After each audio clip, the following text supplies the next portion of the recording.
Hi. Okay, I'm back. I can't believe it, but I am back.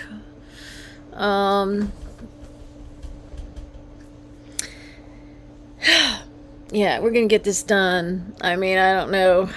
I'm hoping that as long as I keep at it, I won't be penalized because I'm working really hard. I have a life. I've got a husband. I've got so many animals. I have a 92-year-old woman. It requires a lot of time to take care of her.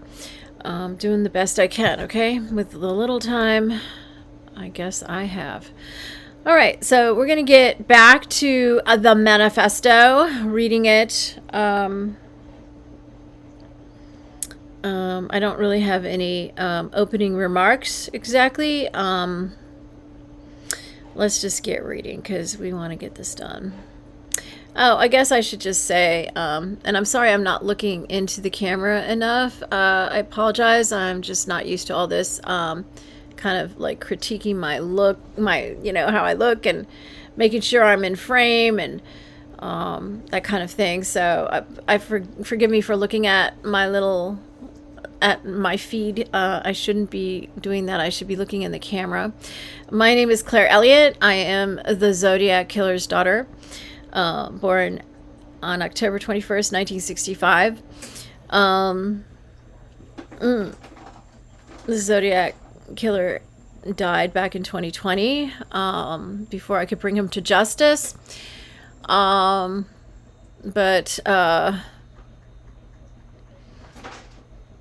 the real OJ is probably a more serious serial killer than even the Zodiac killer. But, not that the Zodiac killer was,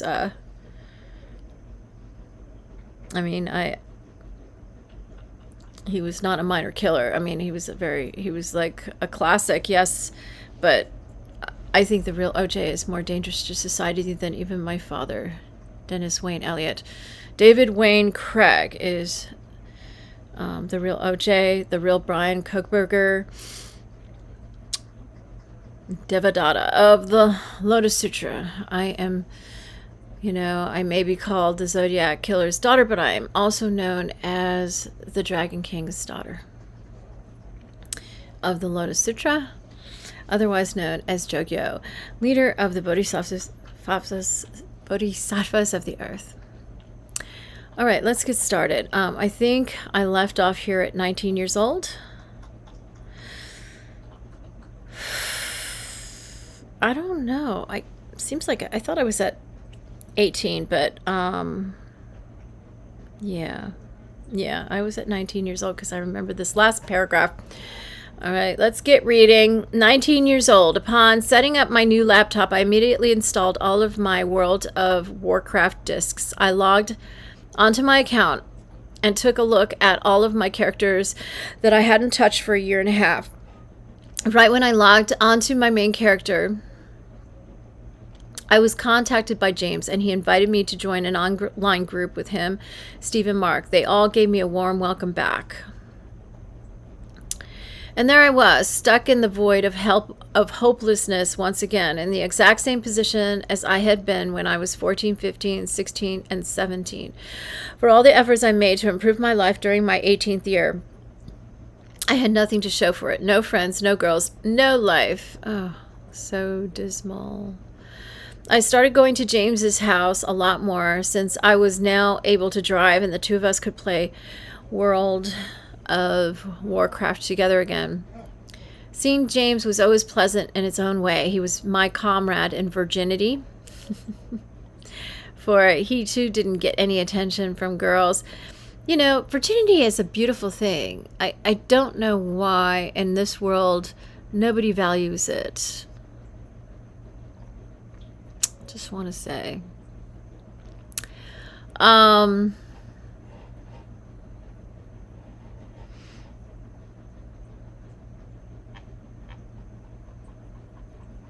He was my comrade in virginity, for he too didn't get any attention from girls, and I'm sure he suffered from it, but not as much as I did, apparently.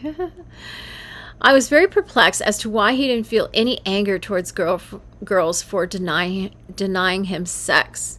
He should be just as angry as I am. I suppose he didn't have a very high sex drive, or he was just a generally weak person. Okay. So anger is strength. To be angry about the injustices one faces is a sign of strength. Okay, yeah, I mean, you want to correct injustice. I certainly do. It's infuriating, but if I allow myself to think too much about it, I don't allow myself to get enraged about it. I just, I let go after a point, because, it's not going to help anybody if I allow my anger to destroy my life like it seems like Elliot is doing. It is a sign that one has the will to fight it back against those injustices rather than bowing down and accepting it as fate. Yeah, those are two extreme, opposites. That's the thing about middle way. It's the middle way between the two opposites. There are two sides of the coin, and the truth is somewhere in between. The truth is both things at the same time, which is middle way. It's very profound. It's a very it's a very abstract. It's kind of abstract, yeah, and it's hard for a lot of people to comprehend what middle way is. It's both, but not both, kind of thing. And he's presenting in this paragraph the will to fight back against those injustices. And then there's the bowing down and accepting it as fate. Yeah, there is a certain acceptance of fate when you let go.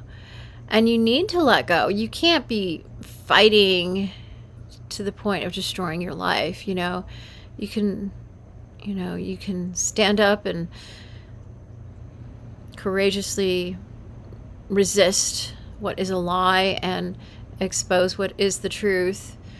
But, you're human, and after a while you have to let go to recharge and renew, and then when it's appropriate, stand up for the truth again and start all over again. But, to be pressing forward at all times to the expense of yourself is not middle way. It is not healthy. Okay, so both my friends, James and Philip, seem to be the weak accepting type. That accepting sometimes is strength. It's strong at times. I mean, it depends. Yes, it is not weak. It's neutral. It depends on the situation. Okay, so he sees his friends, James and Philip, as seeming to be weak, the weak accepting type, whereas he says, am the fighter. Yeah, you have to fight, but, a good warrior retreats at the appropriate moment to regroup and fight again. I will never stand to be insulted, and I will eventually have my revenge against all those who insult me, no matter how long it takes. Okay. So he really has he's very quick to, he wants revenge. For the rest of the summer, I took it easy and played War of Warcraft with James, Steve, and Mark, just like old times. I also started reading a new book series called A Song of Ice and Fire by George R.R. Martin. George Martin. Yeah, leave it to David to discover the name George Martin, which is one of Daddy's names. The name he donned when he was in disguise as George Martin, the producer of the Beatles.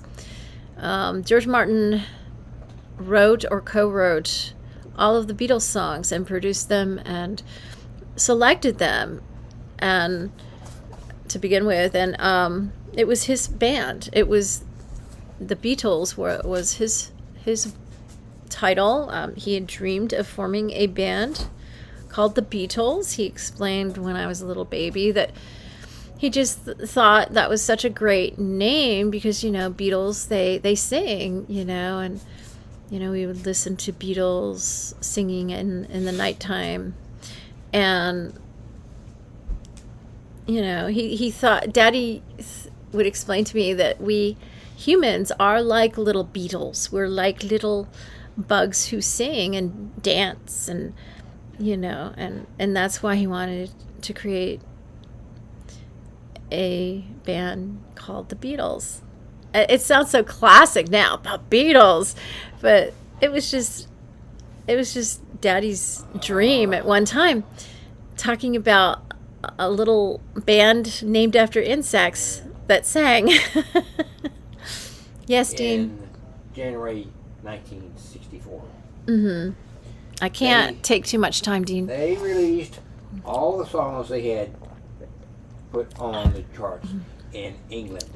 They were all number ones, and they came to America, did the same thing again. Wait, I missed it. I got distracted. What did you say? In 1964. They released all the songs they had performed in 1963 and made a smash hit in England. And so just as many records still here. Right. That was his Daddy's plan. He was gonna, you know, Daddy was He British. doubled it to sale. Daddy is British. Okay.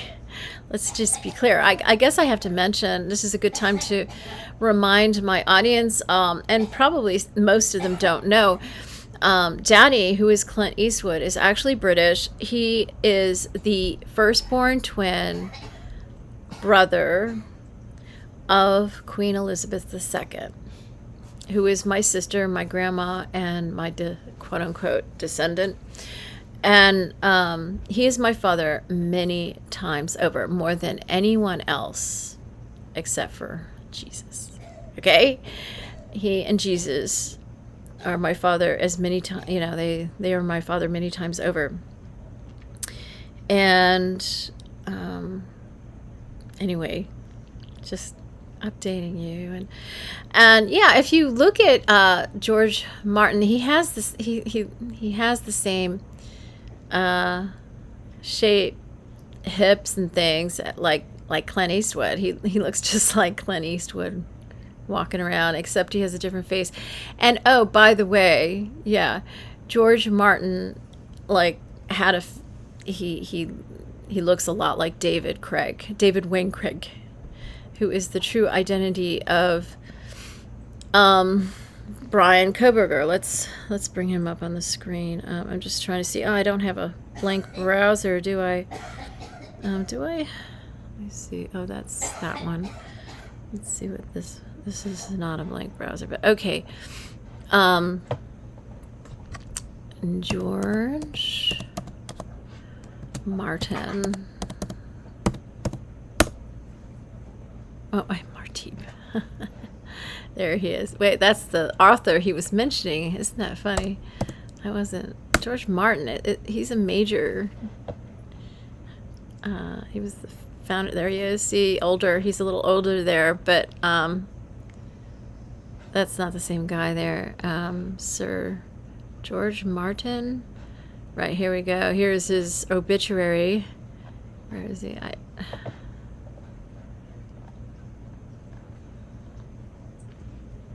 That's his back. There he is. See, he looks a lot like David. It's so funny. If David was in that time period, he would look just like that, all clean cut. And yeah, he looks a lot like David. And that's an example. There are other photos that are even more obvious. The resemblance is even more obvious. And okay, well, that's not going to be the right page. I just need to, let me see images. Images. Let's look at some of these. When I see this I think of Daddy right here. It looks just like Daddy right there. Yes, I want to see more of these. This is the guy I mean. That looks like David. Don't you think? I mean, I don't know if you... where is he? That's him as he got older. That totally is Daddy right there. That smile, that look.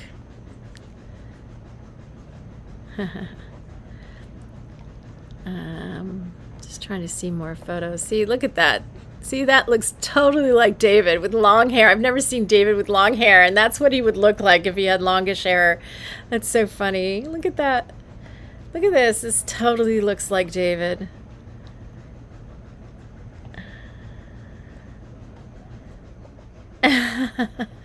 This is a disguise. Oops, I didn't mean to do that, but yeah, look at that.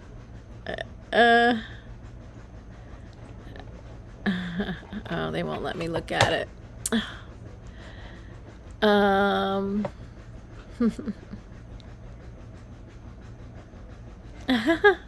If David had long hair, he'd look like that. Here, wait, let me just show you. Let me just put this out of the way. Okay. Oops, I'm getting all messed up here.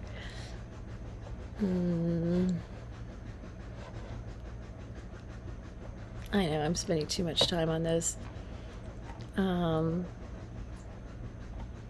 See, look at that. See, this is intentional, okay? Daddy, I mean, this is before, well, David was born in 1954. I don't know when these photos were taken.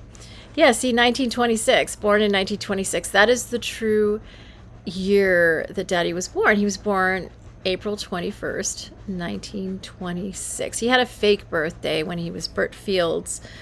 I think it was February 23rd, 1926. That's not his real birthday, but April 21st, 1926 is. Look at this.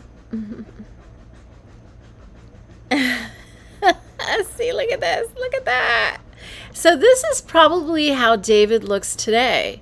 See, David was 40 in this photo. I haven't seen David since 2009. He looked pretty much the same. He had a little slight residue of paralysis on the opposite side of his face from his language center. I don't know where language is. Is it right or left? You know, when he had his major stroke, his language was affected. He had trouble reading and writing, and he kind of had to recover from all of that. But yeah, he looked the same, you know, when I saw him, and, you know, a little more rugged. But yeah, this is probably how he looks today. He probably looks like a 50-year-old man, and this is like a 50-year-old man right here. It looks like to me, you know. And yeah, that's probably what he looks like today. He looks really good for his age. He's, you know, he may be almost 70, but he looks like he's 50 or maybe 50 something. You know, he looks just a little more rugged or something, and that's it. He's always looked really good for his age, but isn't that funny? Let me see. What's this? Oh no, get rid of that. What's this? Okay, these are different photos. Just trying to, this kind of is reminiscent. Yeah, see, that looks like David a lot. You know, that's how he would look today. I guess that's why Daddy did this, you know, made this disguise look like him, so I can show the world what he would look like, you know, when he takes off his mask in the courtroom. And, you know, this is what, and his hair will be long, won't it? I mean, unless somebody secretly snuck in to cut his hair beneath his mask, I mean, his hair is going to be long. Longer than this, right? He's so clean cut. He would hate to have long hair. Look at this guy. This is how David looks. Oh, they keep blocking this one. I hate it. I hate it when they block it.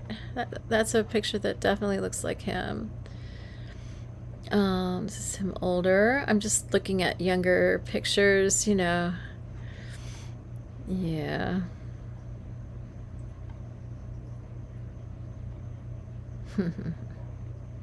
It's a disguise. Okay. These look like Daddy's ears, actually. It's just like a different nose. You know, Clint Eastwood looks similar. And it's just... Clint Eastwood is his real face. This is not, you know... George Martin was a disguise. Okay.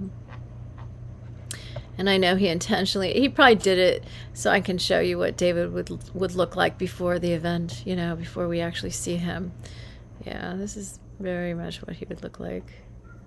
With longer hair, if it's growing underneath that disguise that he wears every day of his life. Okay, let's get this out of the way, and let's get back to the manifesto. All right, so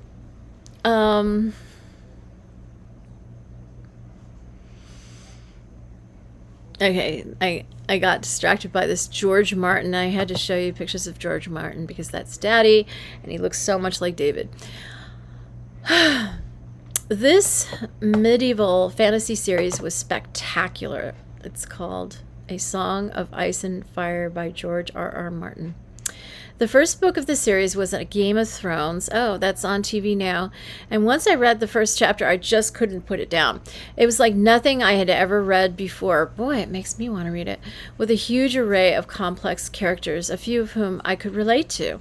I found out that it was going to be adapted into an HBO television series, and I became very excited for that. Okay. Delving into fantasy stories like War of Warcraft and Game of Thrones didn't make me forget about all of my troubles in life, but they did give me a temporary and relieving sense of escape, which I need from time to time. Life would be impossible to handle without those temporary respites. I struggle pronouncing that word. Rob Lemelson suggested to my mother that I join the karate class he practices in. Rob was an expert black belt, and James was also taking the same class with him. They met up every Tuesday and Friday night, and I agreed to go on Fridays. Every Friday, I began the routine of driving up to James's house, and then the two of us would go in James's car to the karate class in Santa Monica. Yeah, David and I lived in Santa Monica. He lived in Santa Monica for decades. James got his first car a few months after I got mine, though his car was a lot older and worn out.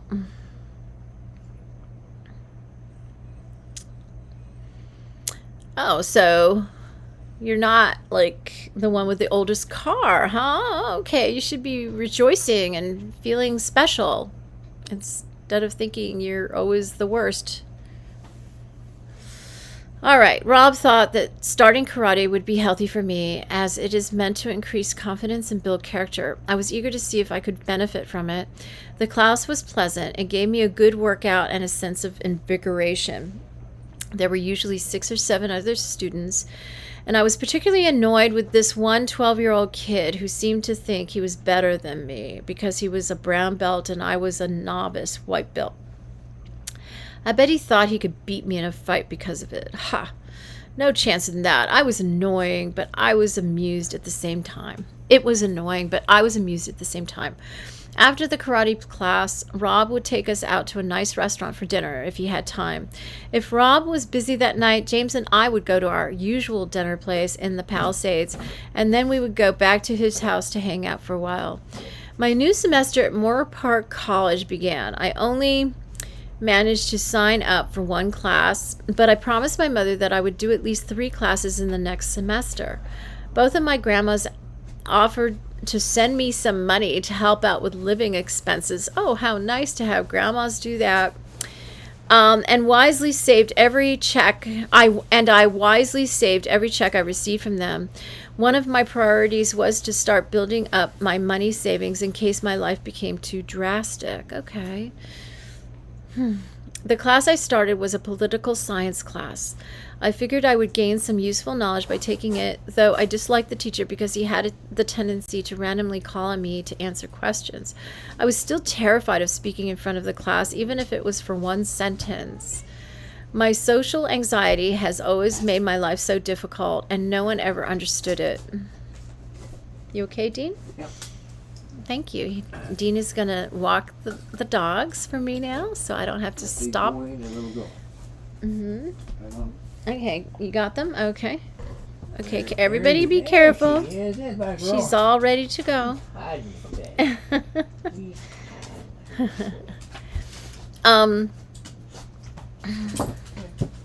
I hated how everyone else seemed to have no anxiety at all. It was like a cripple. I was like a cripple compared to them. Well, you probably didn't speak publicly very often, and that's probably why. You know, maybe they practice more than you. Everybody has to practice. Okay. Their lives must be so much easier. Yeah, I kind of feel that way myself. It just seems like everybody else's life is so much easier than mine. And I resent that my life has to be so difficult all the time. Yeah. I relate to Elliot RODGER'S to some extent. I just have a different take on things, a different interpretation of what that means to me in my life. I don't know. I just made different decisions as the result. I don't think I'm not destructive like he is. Their lives must be so much easier. Thankfully, were no couples in this class. Really, there usually are. I've never seen couples in a class. I've taken a lot of classes. I've never seen couples in classes. I mean, what are the chances of encountering a couple in a class? Thank you, Dean. But I still had, okay, so thankfully there were no couples in this class, but I still had to see them when I walked through the school. So what? Who knows? Maybe they're miserable together. I mean, why is everything so, why do you assume everything's so great? Everything's a mixed bag. It's what you make of it, really, what you focus on that matters. Nothing is ever all great. And nothing is all bad either. Okay. The only thing I could do was keep my head down and pretend they didn't exist. Yeah, he needs to face what's going on here. I still cried on the drive home every day. Wow. Why didn't he take himself to therapy? Why didn't he think of that? If his parents didn't, why didn't he think of it? Because he needed somebody to talk to who could really help him organize his thoughts. I mean, his thoughts were just out of control. Grandma Jinx came to visit the United States in October, where she stayed at Father's house. This presented a difficult situation. She, of course, wanted to see me, her eldest grandson, but I wasn't on speaking terms with my father and Sumaya. I was very resentful of my father for the way he treated me during the last incident, and I will never forgive him for it. Oh, boy. Well, I don't think that Elliot had enough respect for Sumaya. That being Sumaya's house. He had moved out. That was no longer his home. And when you're a guest, in somebody's home, you knock on their door. You don't just walk in and help yourself to some water. I know he wanted to be embraced by his family, even though he had left home or wasn't living there anymore. And hopefully a family does embrace their children no matter how old or young they are. But she was living in that house and he wasn't. And, sorry, you should have respected her a little more. I don't think Dean walked them long enough. I'll walk them later. Again, they'll get 4 walks today.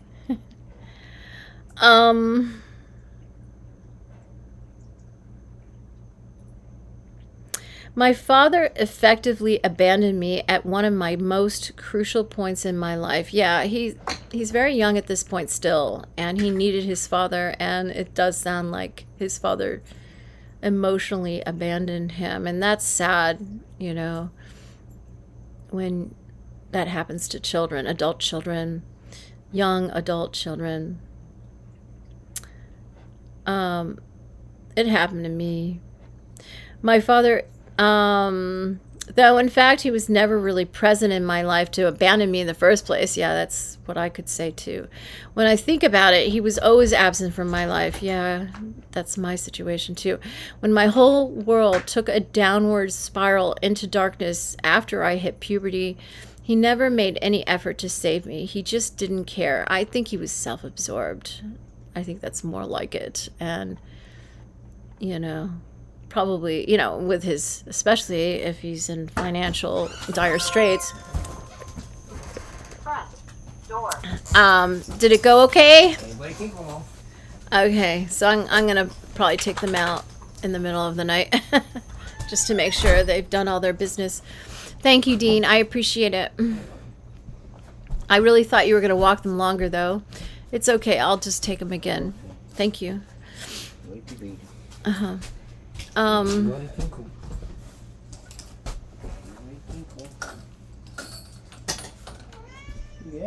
I would never let what happened to me happen to a son of mine if I had a son. I agree. Though from the way things have been going, I'll never have a chance to have a son because girls don't want to have sex with me. He's 19 at this point. I would make such a better father than my own father. Yeah, I believe you. I mean, if you can sort out your confusing thoughts, yeah. Grandma Jinx pushed the both of us to reconcile. She insisted that I meet her and father at father's house, where the three of us would set out to have lunch somewhere. I showed up and gave my grandma a hug. Father didn't say a word to me, nor I to him. We went to our local Japanese restaurant. I've got soda over here. Thank you, though. I don't know what this is. This must be the unsweet tea that was in the refrigerator. Thank you.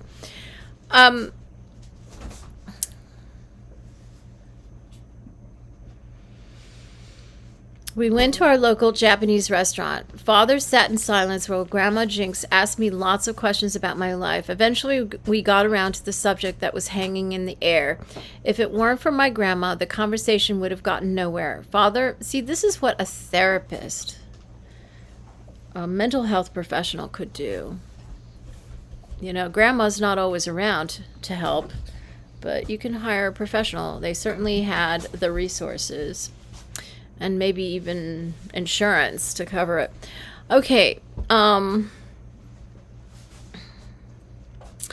Father sat in silence while Grandma Jinx asked me lots of questions about my life. Eventually, we got around to the subject that was hanging in the air. If it weren't for my grandma, the conversation would have gotten nowhere. Father and I went back and forth at each other with accusations. Grandma Jinx persuaded the two of us to drop our grudges and move on.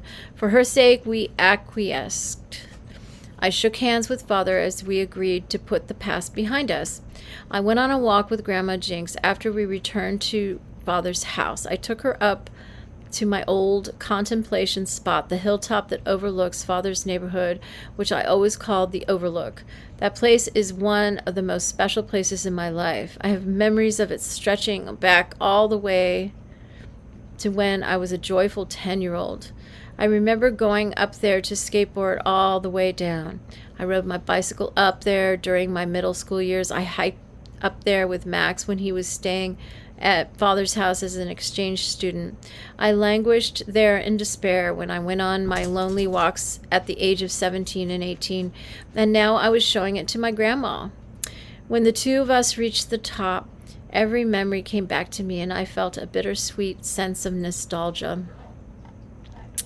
After the walk, I didn't want to enter Father's house. Sumaya was in there, and I hadn't seen her since that dreadful day when she made Father throw me out. Once again, my grandma forced the issue, and I agreed to go in for a talk. We all sat down at the kitchen table and agreed that arguing would get us nowhere. Father and Sumaya were willing to start over, and I agreed to give our relationship another chance. Before my grandma departed back to England, she made us promise to keep up the positive relations and made sure that they would invite me over for dinner frequently. I soon went to one of those dinners at Father's house. It was an awkward experience to have dinner with the two of them after all that tension. We didn't raise any issues and talked about pleasant things. It was nice to see my brother Jazz again. I was shocked by how much he had grown in the past several months. He was no longer a baby, but a 5-year-old boy who was turning 6 soon. I could actually have full conversations with him. He was a very social boy and quite boisterous, and that started to worry me. He could well turn into one of the people I have despised and envied so much. I felt a hint of jealousy that my 5-year-old brother was so well versed in social skills at such a young age. I always suffered from shyness and social anxiety, but Jazz didn't seem to have that problem. He wasn't as sensitive as him. Sensitivity is a form of intelligence. It's part of EQ. You get it it's passed on from the father. It doesn't appear to me that his father is his only father or his genetic father at all, because his father does not appear to have the same amount of EQ, and that is only passed along through the father. So genetically speaking, that is probably not his only father or his father at all. Okay.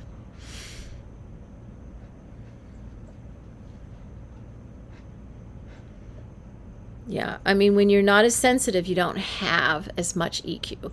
It is when you're sensitive, it means you're highly intelligent. It's a form of intelligence. It is not a weakness. It is a strength. You want to be able to feel. If you don't feel, you're not truly, well, yeah, if you don't feel, you're not human. Let's just put it that way.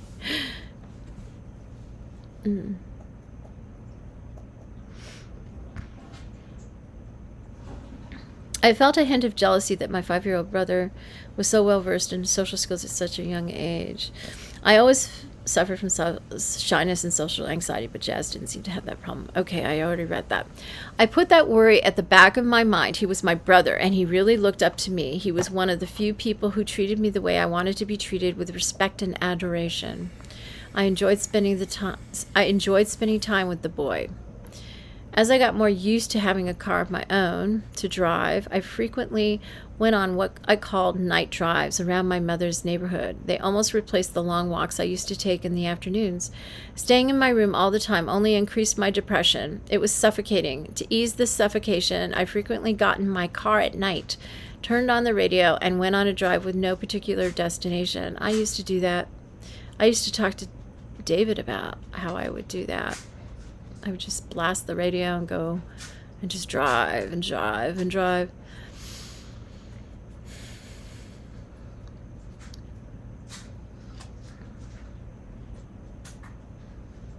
The song 2 is Better Than 1 always played on the radio when I went on those night drives. I guess he popped it in. It made me feel sad, though it was soothing at the same time. That song will always remind me of the loneliness I felt during those experiences. 2 is better than 1. I soon learned the hard way to not go on night drives on Fridays and Saturdays. That was when teenagers were out and about. Even in the peaceful residential neighborhood that my mother lived in, I frequently saw bands of teenagers roaming the streets. They were high schoolers, younger than me, mostly skateboarder punks or football jocks who had pretty girls beside them. The sight of them enraged me to no end.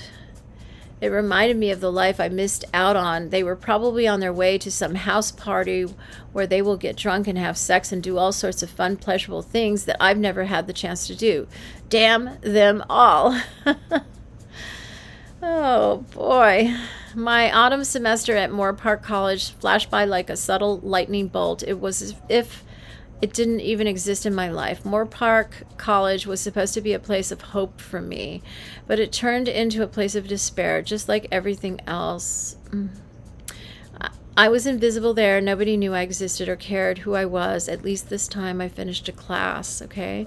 The day of my final exam was December 7th, which was also the day the new expansion to World of Warcraft was released, called Cataclysm. I completed my final exam with ease, and thus I completed my first college class, in which I received a grade of B. Afterwards, I rushed to Best Buy to purchase the new game. With new World of Warcraft expansions, some of those old feelings that I felt when I first played the game came back to me, and I wanted that feeling again. It was comforting, and the sense of comfort was something I needed to cushion myself with. I also knew that I would beat James, Steve, and Mark to the next high-level cap. I supposed it would provide a small sense of competitive satisfaction. Getting a character to the highest level the fastest was the only part of the game that I was truly good at, but I suppose that was due to the massive amounts of free time I had at my disposal. Since my college class was over and it was winter break, I could literally play the game for every waking minute. And so I did.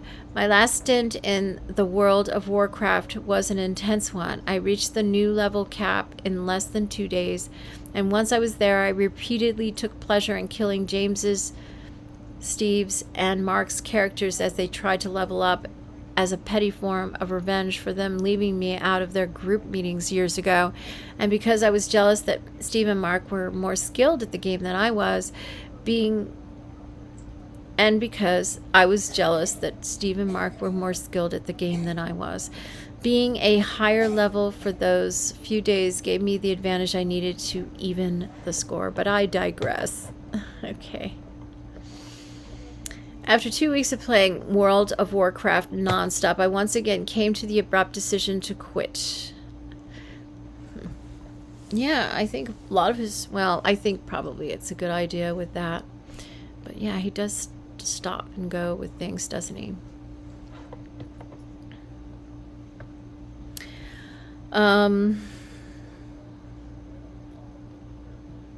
The main reason was the disturbing new player base. The game got bigger with every new expansion that was released, and as it got bigger, it brought in a vast amount of new players. I noticed that more and more normal people who had active and pleasurable social lives were starting to play the game, as the new changes catered to such a crowd. World of Warcraft no longer became a sanctuary where I could hide from the evils of the world, because the evils of the world had now followed me there. I saw people bragging online about their sexual experiences with girls. He just always has a way of bringing that in, doesn't he? And they use the term virgin as an insult to people who were more immersed in the game than them. The insult stung because it was true. Us virgins did tend to get more immersed in such things because our real lives were lacking. I couldn't stand to play World of Warcraft knowing that my enemies, the people I hate and envy so much for having sexual lives, were now playing the same game as me. There was no point anymore. I realized what a terrible mistake I made to turn my back on the world again. The world is brutal, and I need to fight for my place in it. My life was at a crucial turning point, and I couldn't waste any more precious time. At the Limousin's Christmas party, I told James that I was quitting World of Warcraft again, and he told me he suspected I would very soon. It was just a matter of time. Even though playing with me over the internet, he could detect my anger and rage towards the world seeping through the computer screen.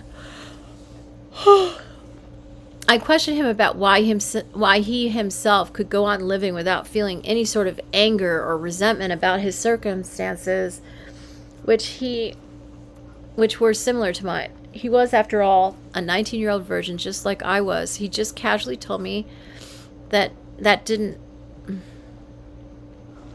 he didn't pay attention to it and focused instead, I would say, on his strengths. What strengths do I have to focus on, I wonder? The world views me as a weakling. Perhaps I needed to prove the world wrong. On Christmas Day, Father held a huge Christmas party at his house. I was invited since I was back on speaking terms with him. I got a few new shirts for Christmas, so I decided to wear one for the occasion. I hadn't seen any of Father's friends for a while, and it was nice to reunite with them. The Bubenheims weren't there. Father had recently gotten into a fight with Alex, abruptly ending their friendship. I suppose it was for the best. If Leo was at the party, I would have probably gotten into a nasty fight with him. My hatred of Leo was so volatile that I wanted to confront him. I wanted to hurt him. I couldn't let him get away with the insults he dealt towards me in the past. A few family friends complimented my appearance, and that made me feel a bit better about myself. It's so peculiar how a simple smile or a compliment can completely change how I feel about the world for a few moments.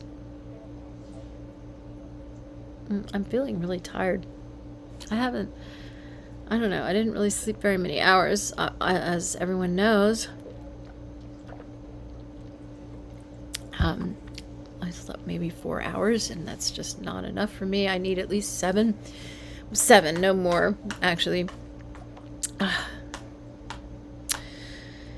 I'm starting to feel a little tired.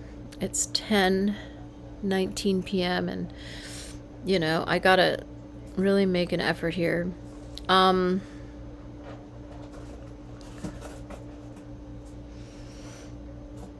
It's so peculiar how a simple smile or compliment can completely change how I feel about the world for a few moments. Yeah, they're pulling out a different,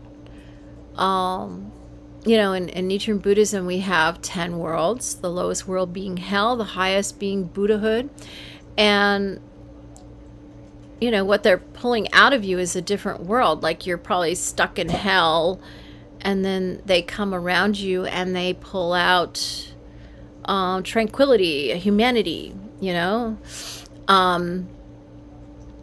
how the Gohansan works. It pulls out, there's nothing in your environment to trigger enlightenment, to trigger your Buddhahood. And that's what the Gohansan is for, to be the activist, the catalyst in your environment to activate the Buddhahood within your life. And that's what it graphically depicts, that highest life state, which is Buddhahood or enlightenment. And that's what the scroll, is all about. It's, because you have nothing else in your environment pulling it out. Otherwise, yeah,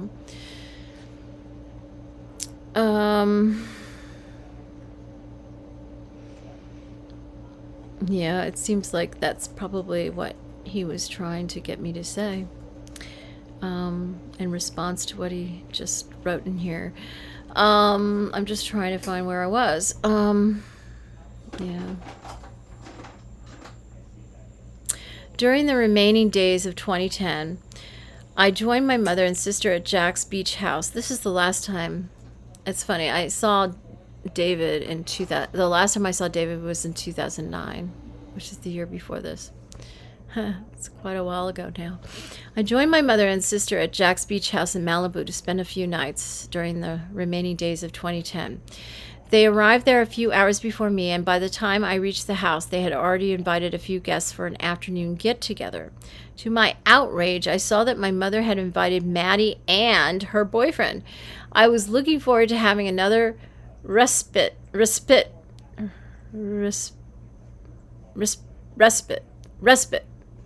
like rest, respite, at the beautiful Malibu mansion where I was looking forward to having another respite at the beautiful Malibu mansion where I can indulge myself in opulence and forget about my depressing loneliness. Having a young couple lurking around only reminded me of my insignificance. I was extremely upset with my mother for inviting them. She should have been more considerate. If only I had a girlfriend of my own to take to that place. That beach house is the perfect place to take a girlfriend to. It had a swimming pool and a jacuzzi. It was located on a private beach where we could walk arm in arm, and it even had a private movie theater. Such an opportunity wasted, all because no girl would give me a chance. Instead, I was all alone, and I had to see another couple watch movies together in that very theater.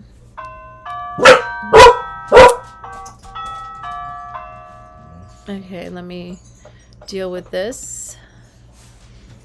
Hold on, please. I'm sorry.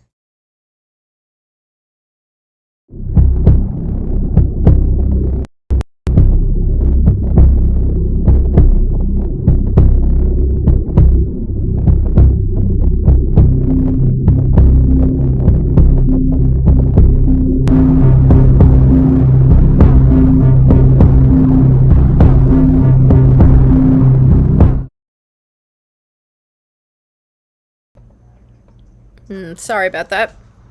Just my brother-in-law. He's starting to ring our bell a lot more like he used to.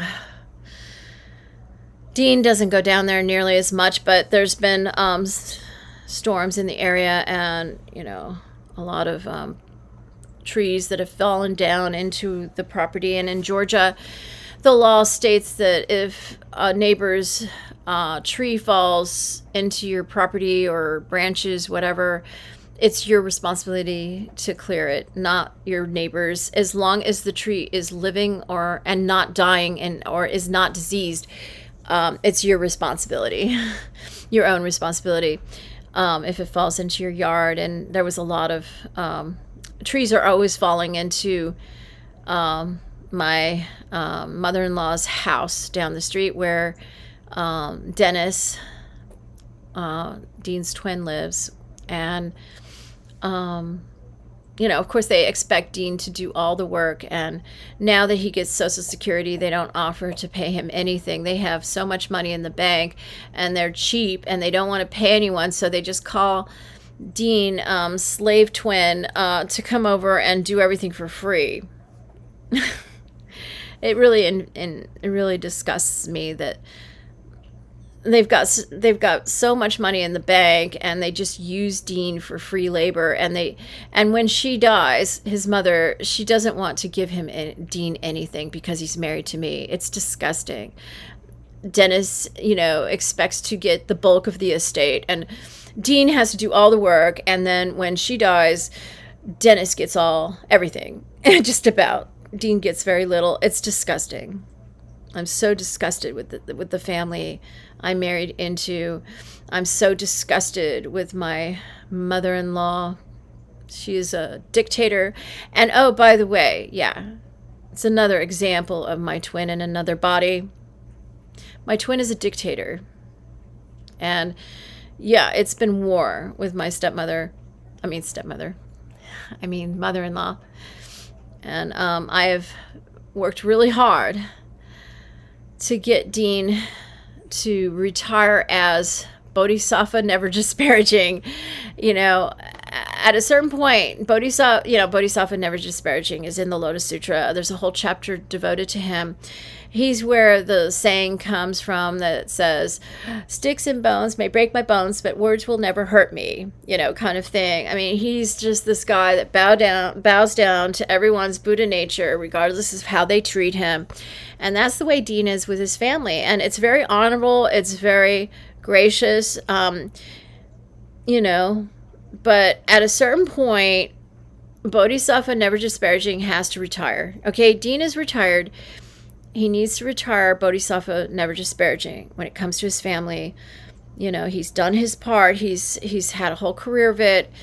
It's time to graduate and become a Buddha. Okay, you can't get trapped in Bodhisattva hood either. I mean, there's only one path to Buddhahood, and that's by becoming a Bodhisattva, because the Bodhisattva has a heart, the heart to put other people before themselves. It's a graciousness. It's you can't become a Buddha until you're able to become a Bodhisattva, and it's through Bodhisattvahood that's why they refer to the Bodhisattvas of the earth as Bodhisattvas. They're not it's emphasized that they are bodhisattvas, because without being bodhisattvas, they could never be Buddhas. That's the whole point. That's the whole, a lot of Buddhists misunderstand that.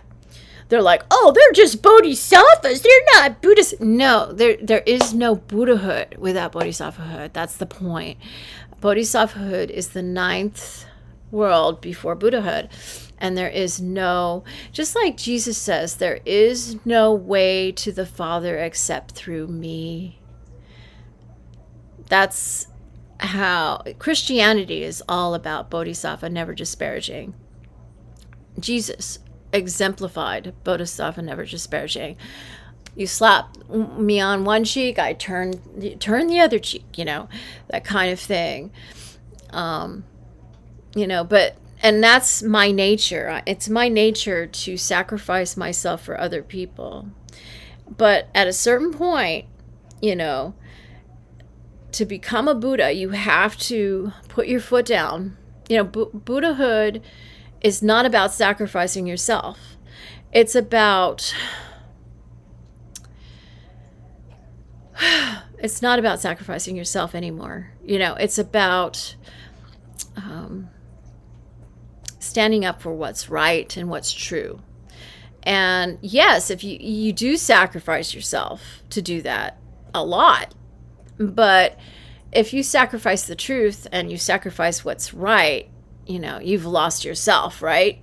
But if you stand up for truth and what's right and for justice and truth for all, there's a little sacrifice involved in doing that, of course, which is the bodhisattva in it. And you can't do it unless you are a bodhisattva already, right?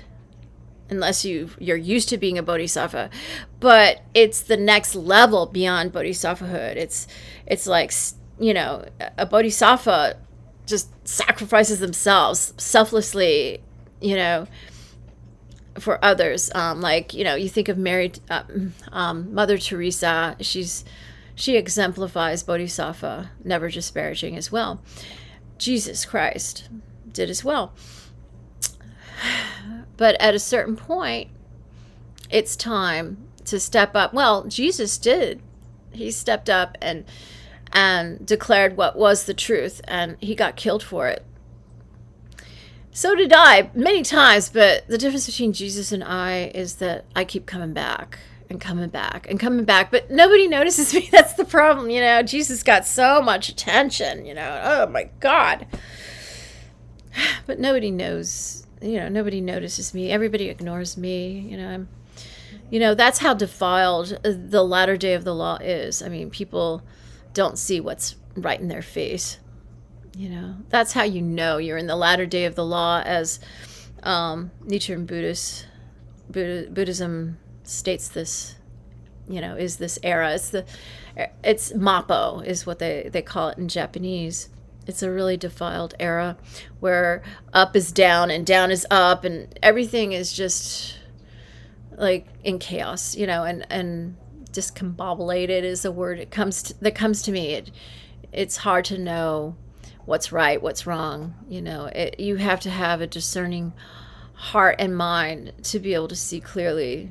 You have to be a Buddha to see clearly, because everybody's so led astray and confused, and blind to what's right in front of them, All right. So, I don't know how I got into that, but let's see where we are. Okay.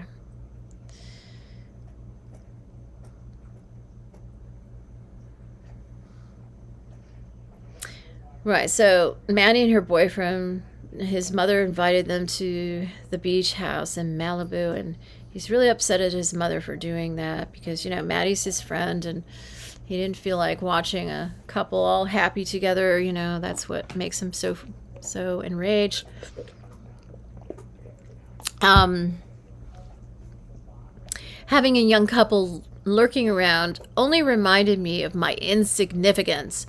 I was extremely upset with my mother for inviting them. She should have been more considerate. I don't think she was thinking about it. I think she was being considerate. She probably thought, oh, it'd be good for, he would like to see his friend Maddie. And of course, she has a boyfriend.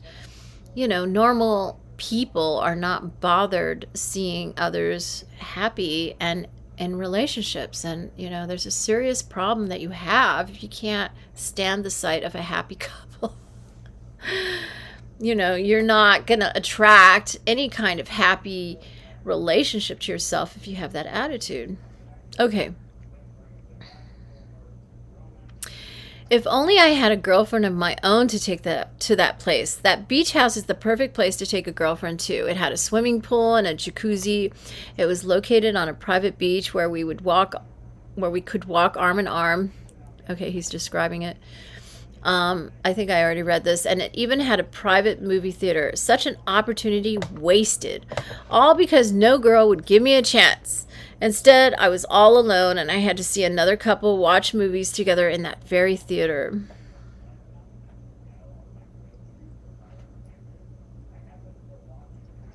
Thankfully, that couple only stayed for a few hours. I mean, that's Maddie, his good friend from childhood, and he's calling it that couple. Mother invited a few more guests, and we ordered our dinner to be delivered from a local restaurant. By the time dinner arrived, I had already consumed 3 glasses of wine. Oh my goodness, he's probably feeling a little buzzed, to say the least. And I had a 4th glass with the meal. Uh-oh. Everything's better with some wine in the belly, as a famous character from Game of Thrones would say. I was left out of most of the conversation, like I always was, so I just sat there quietly, sipping my wine as I had to bear listening to Maddie talk about how awesome her life was. I excused myself as soon as I finished eating. Oh, let me pull this up. So, wait, let me do this.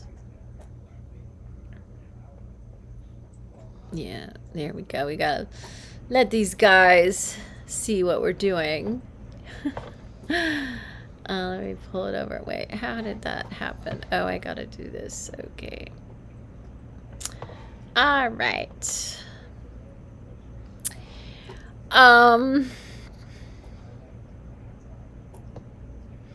I excused myself as soon as I finished eating, and boy, did I stuff myself on that meal. I then walked outside onto the beach.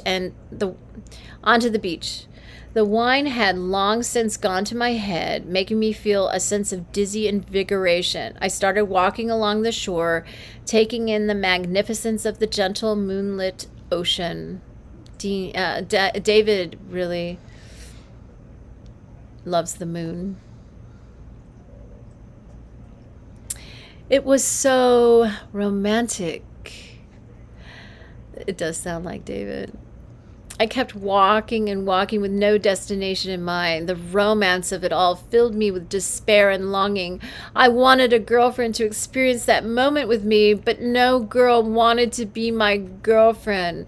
The only thing I could do was imagine how heavenly it would be to have a beautiful girl by my side. It is such a shameful tragedy. Oh, I would say my life is a shameful tragedy, David. That's a... Oh, goodness. I mean, I don't know. A young man walking the beach like that, dreaming of having a girl to share the experience with. That's a beautiful thing. And, you know, enjoy it. I mean, that girl, even though a girl is not by your side, you know, you don't have a girlfriend or whatever, if you're a guy, you know, you're with that future person. Nichiren Buddhism states that everything is in the here and now. Everything's vertical. There's no timeline, you know, horizontal timeline. Everything is right now. Cause and effect is simultaneous. It's right now. There is no cause before the effect. There is no effect before the cause. They are simultaneous. It's kind of like, can't have one without the other. You know, that's what I call the 2 idiots who manage my money in my absence. They're like glued to the hip. attached to the hip. You know, like a set of boobs, can't have one without the other. And it's the same thing with cause and effect. You can't have one without the other. They are side by side together. They're not one in the past, one in the future, one now, one later, one before, and one later. It doesn't work like that. And so what I'm saying and why I'm going into this is, you know, as he's imagining having his girlfriend by a girlfriend by his side, sharing the evening by the ocean with him, that future, I mean, even though in this world we have future, we have past, present, future, right? It's an illusion, but it's all we have to work with, right?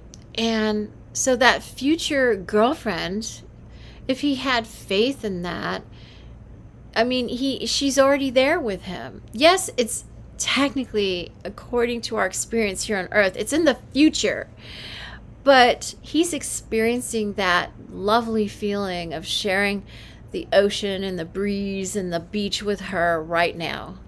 She's right there right now, even though she's not there yet, according to our experience here on our Earth. Everything is now. Everything is simultaneous. It's an illusion to the way that we experience things on Earth. And I don't know why, you know, we're forced to live our lives in an illusion. You know, we don't perceive reality the way it really is here. I guess we're in the outer, we're not in the middle of the universe. I don't know. We're on the outer fringe of the universe. I don't know what it is. We're just, this is not the way it really is. And so for him to feel all that emotion about a girl, he's bringing her into his existence right now. She's right there with him. And instead of feeling resentful that she's not there, why doesn't he embrace the thought of her being there right now? Embrace it. Welcome her in. Because obviously he wouldn't feel those things if she wasn't coming in. If there wasn't that potential there, he wouldn't feel what he feels. You know, the dream of, you know, walking arm in arm with someone he loves that he thinks is beautiful and who loves him and he loves her. You know, all those thoughts are potentials that you can bring in, and he's experiencing it right now. And so instead of but then he turns it, he pushes it away from him when all of a sudden he realizes, oh, I don't have that. Yes, you do. You have it right now with the thought of her. She's here right now. You know, life is more than the physical material world. It's more than that. There's so many levels to life and experience than that. You know, and it's unfortunate that our world is so focused on the material when there's so many more layers to reality. If you only open your eyes. All right. A shameful tragedy is not. The fact that he can feel that it's a beautiful thing. I know he was feeling it. Right, he was imagining. It's not, when you imagine something, you are actually experiencing it. It is not like something unreal.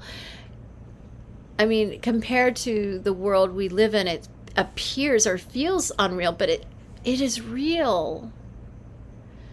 So embrace it. Welcome it in. The physical realm is on the way. If you feel it, if you can feel it and experience it now, it's coming. You wouldn't be able to feel it otherwise. You know, and that's how you bring it in. It's not a shameful tragedy. It is beautiful. It is a beautiful opportunity coming your way if you just hang in there and welcome it in and embrace it instead of chopping it up and stabbing it and shooting it like you ended up doing. It's very sad what has happened. That is the shameful tragedy. And that's what you created. Not, you had other options, and you pushed and stabbed and shot it away. And that's the shameful tragedy. You created the shameful tragedy. Your life was trying to give you something else, and you distorted it and made it into a shameful tragedy. And that's very sad.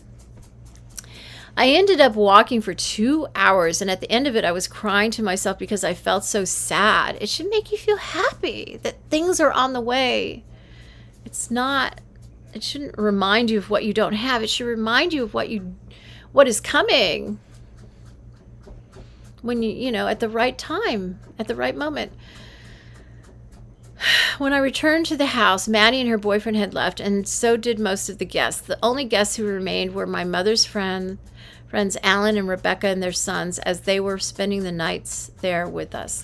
I spent the rest of my time there relaxing and watching movies in the theater. We watched the entire Jurassic Park trilogy, which brought back fond memories of my childhood. I went on a few more walks on the beach during the daytime. It's nice to walk the beach like that.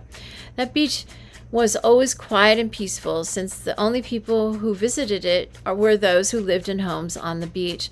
I took full advantage of this. I've always found beaches to be truly beautiful, but I could never go to public beaches because they are full of young couples walking around in their revealing bathing suits, the sight of which fills me with envious rage. Boy, we got to change that. You got to change your reaction to that stimuli, you know? A therapist would really help you. On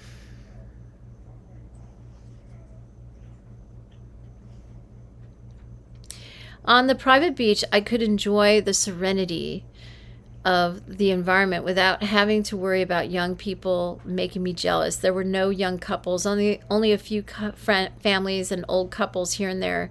I did, however, pass by one young girl, and she was like a goddess who came down from heaven. Wow. She was walking alone in her bathing suit with her luscious, oh, I love that word, luscious blonde hair blowing in the wind.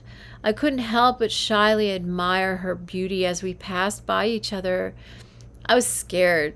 I was scared that she might view me as nothing but an inferior insect whose presence, that's not a, he spelled who's wrong. I know, I'm being nitty-picky. Whose presence ruins her atmosphere. Her beauty was intoxicating. And then, just as we passed each other, she actually looked at me. She looked at me and smiled. Most girls never even deigned to look at me, and this one actually looked at me and smiled. I had never felt so euphoric in my life. One smile was all it took to brighten my entire day. Wow. The power that beautiful women have is unbelievable. It's true. They can temporarily turn a desperate boy's whole world around just by smiling.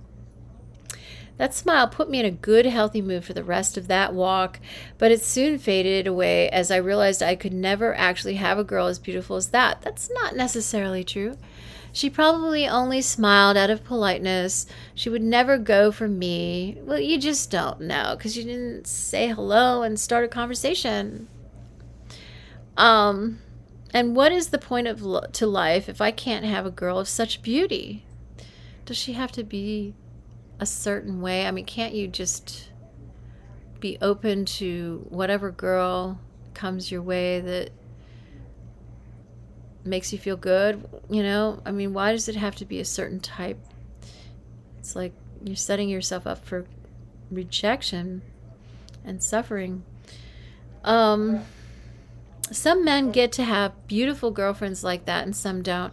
I am among those who are denied such a pleasure, and that is why I hate life. Wow. I don't know. I think she was really nice to you as she walked by.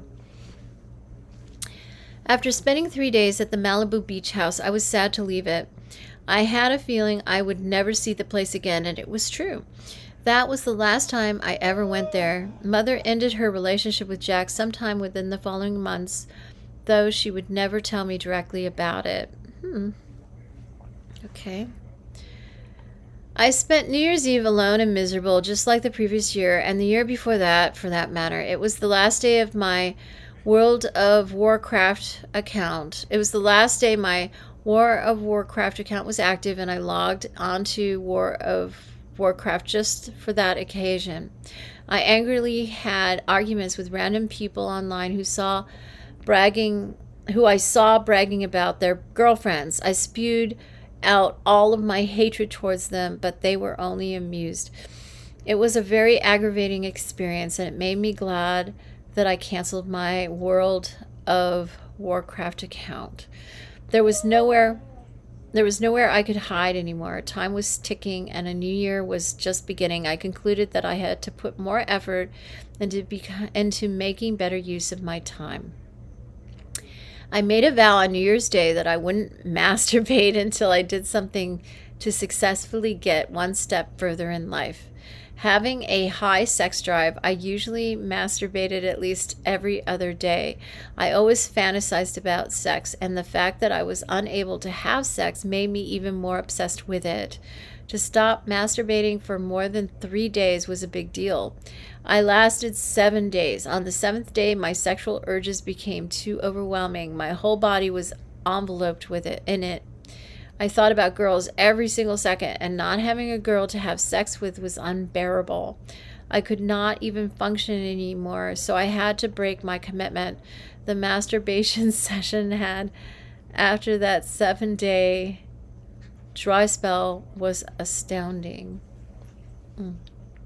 I did my usual fantasizing about having sex with a beautiful, tall, blonde-haired girl.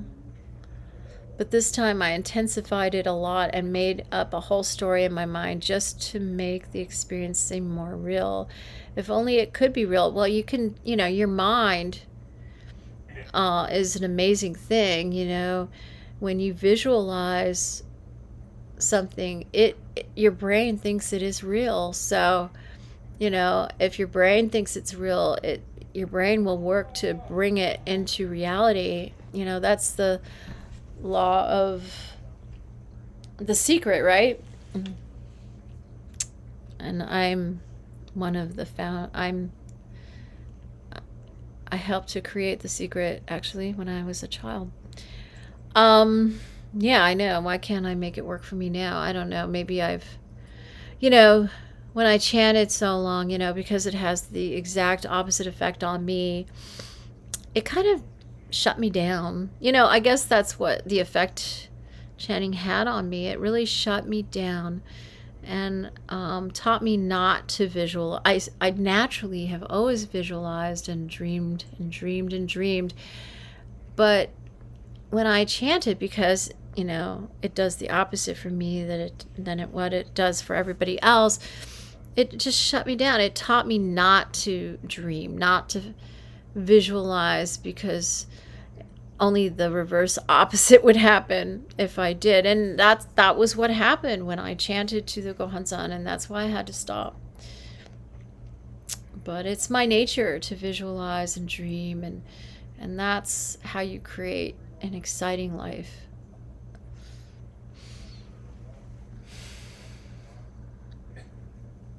You can see my eyes are kind of like drooping.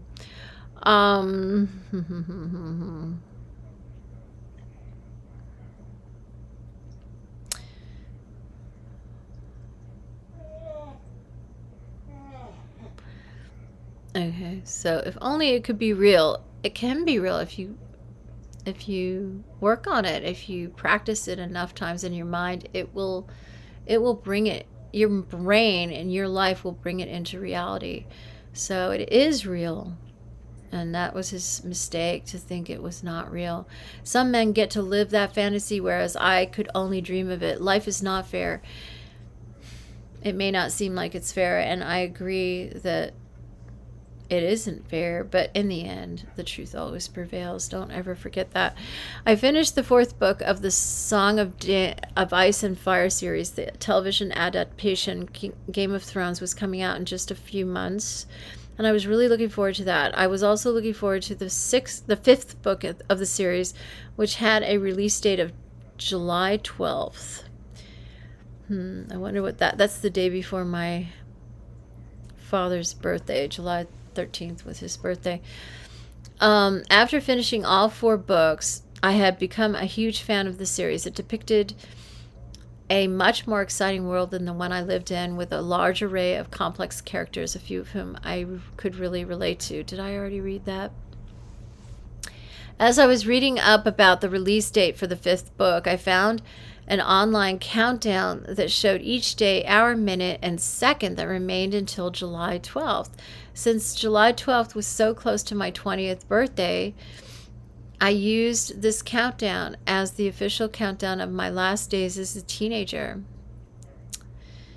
I made it my internet homepage, and I hoped that it would motivate me to do everything I can to change my life during this crucial period.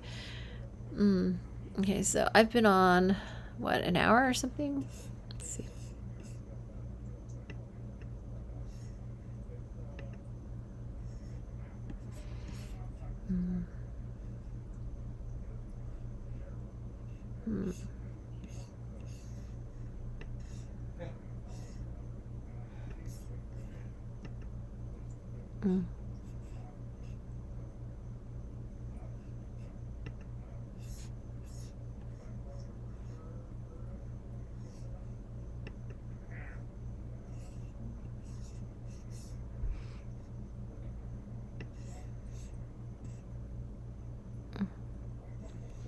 Hour and 25 minutes and 6 seconds. Okay.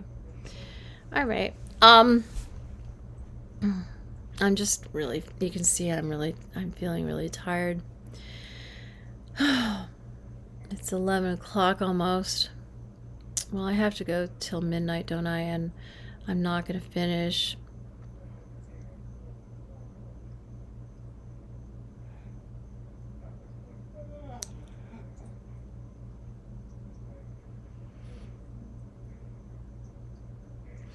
All right, so since July 12th was so close to my 20th birthday, I used this countdown as the official countdown of my last days as a teenager.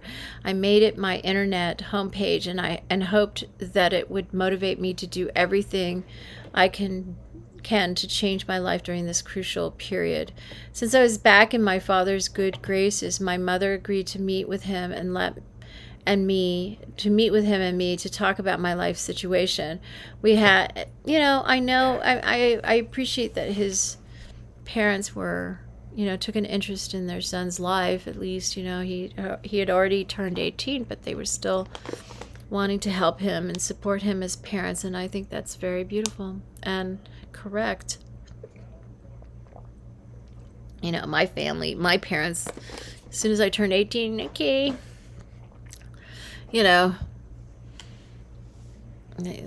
they just kind of like, okay, our job is done, get the hell out. Well, actually, I voluntarily left home. My father's, he thought I was going to stick around. He didn't know I was going to leave when I did. But my mother, I don't know, once I turned 18, it was, there was, they didn't take enough responsibility for me before then. And then after 18, all deals were off. I really respect parents that consider parenthood to be a lifelong situation.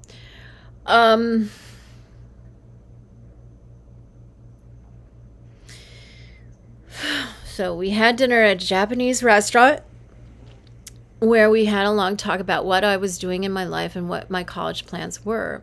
My mother and father both agreed that in order to change my life, I needed to remove myself from my current environment and start anew. Living at my mother's apartment was becoming unhealthy, and they thought that things would improve if I had my own place. It was at this moment I couldn't wait to leave home. I didn't need any prompting.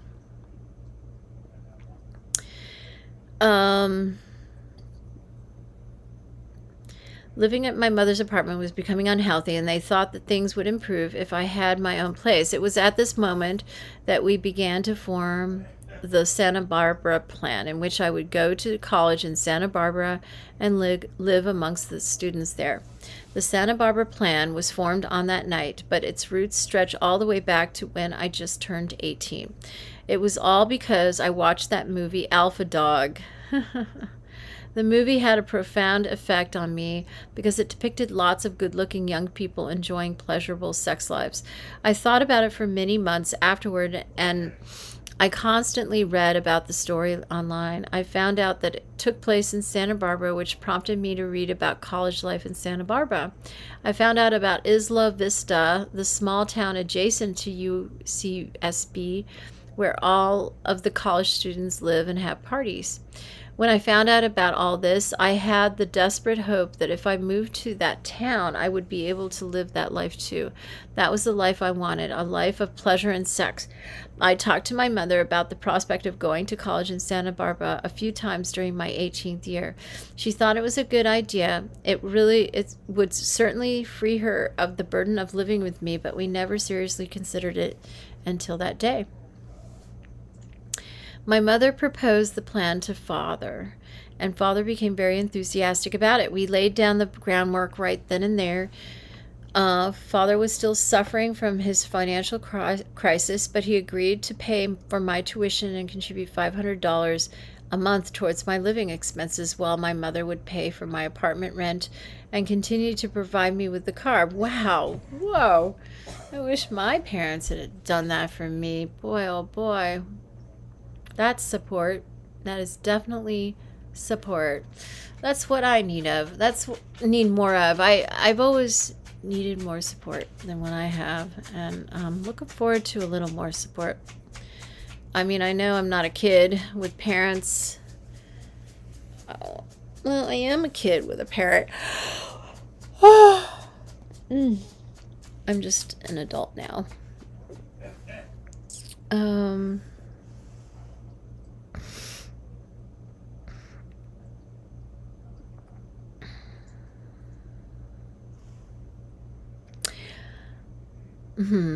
I was to do one more semester at Moore Park for the time being, and then transfer to Santa Barbara City College in the summer.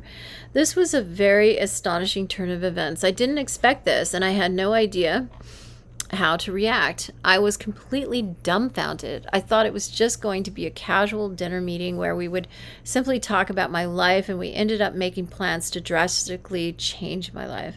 At that period of my life, I was on the verge of giving up all hope that I would ever live the life I want, but this changed everything. I now had the opportunity to start fresh in a beautiful new town at a new college with my own living my own living place.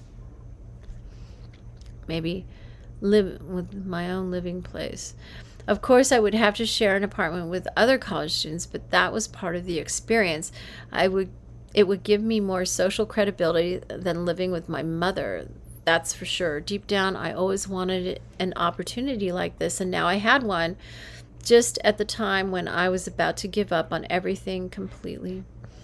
It was very overwhelming, and I needed a few days to meditate and take it all in.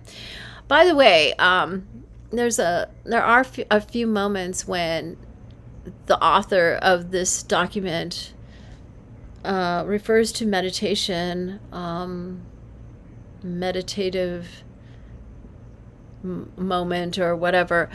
I do believe that's David referring to chanting. He's not saying chanting. He's just using the word meditation. But that's what he means. I mean, whenever he has like that change of heart where he's renewed and everything after meditating or it being in a meditative state, however he describes it, that's him chanting to the Gohonsan and having a renewed sense of what he can do next, or or a renewed vision of his current circumstances, Anyway, I'm really tired.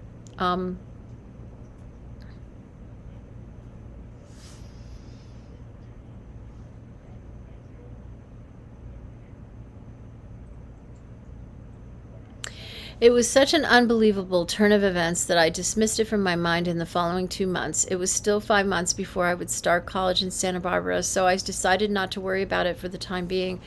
At the present, I had to worry about my new semester at Moore Park that was just beginning. I was registered to take 3 classes for the spring semester at Moore Park. The first was an early morning history class, followed by sociology and then psychology. They were all just as disastrous as I expected them to be. I had to drop the sociology class right on the first day because there was this extremely hot blonde girl, who took the class with her brute of a boyfriend. I have never, ever taken a class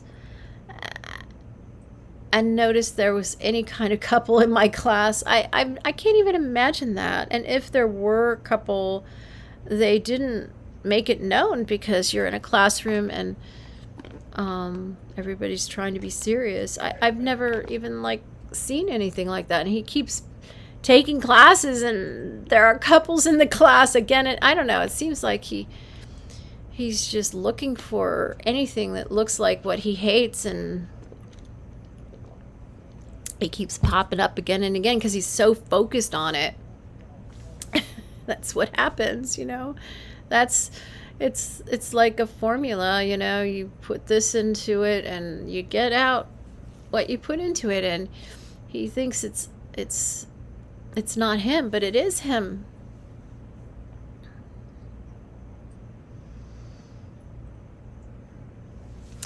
Okay, I was okay, did I read this?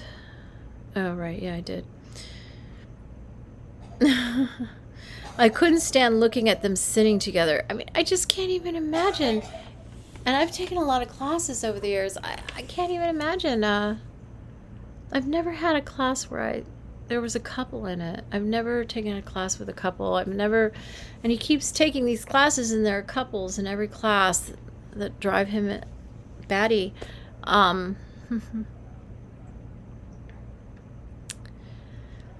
left the class mid-session because I couldn't take it anymore. Dropping my sociology class left me with a huge gap of time in between my history and psychology classes. During this time, I usually went to a quiet, secluded spot that had a few tables overlooking the view of the mountains. I spent a lot of time here, writing in my diary and contemplating my place in the world.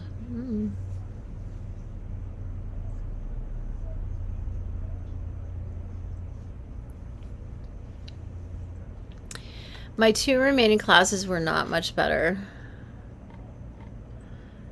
Okay, let's see where we are, because I am so tired. I have to go to sleep. I'm not somebody who can stay up all night. I mean, I do, though, on occasion. And then I always regret it the next day. I'm always so tired the next day. Okay, so this is 83. All right, but I'm back here. Wait, so this is what? 19. We're still not past 19.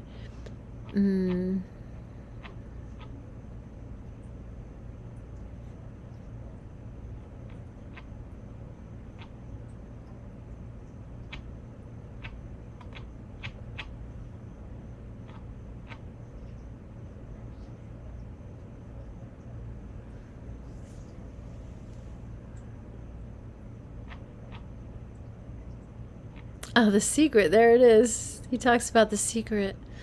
Oh my gosh, that's so interesting.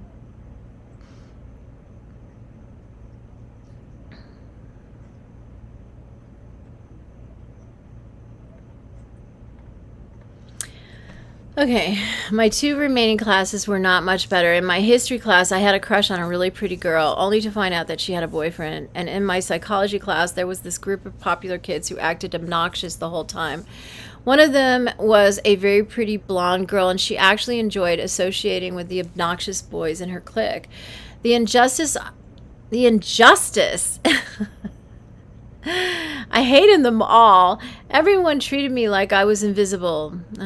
Join the club. No one reached out to me. No one knew I existed. I was a ghost. I was agony. It was agony, and I couldn't drop all of my classes. Yeah, he was locked in. I already felt, well, I guess he dropped one. I already felt guilty about dropping one of them, and I was afraid that my parents would somehow find out. I skipped class a lot, only going in for important lectures and tests, and spent a lot of time at my usual secluded area at the college. As I spent a lot of time contemplating, I realized that my life was repeating itself in a vicious cycle of torment and injustice. Each new semester of college yielded the same lonely celibate life, devoid of girls or any social interaction. It was as if there was a curse of misfortune placed upon me. I wondered what the point was in attempting to start a new life in Santa Barbara. Hadn't I done the same at Moore Park? I thought with a shiver of dread running up my spine about how horrible it would be if the same thing ends up happening after I make the big move to Santa Barbara. I didn't even want to imagine how much of an epic defeat that would be. I wisely shut away all thoughts about it and focused with intense determination on how I can change my life right at the current moment. Well, that seems semi-healthy. You can see I'm I'm just really tired. I need to sleep, and I hope I've done my best. I guess I should have known this was going to be an impossibility. Look, I'm already on 80. Well, I just moved ahead a couple pages, and I was, let's see. Let me see what page I'm on.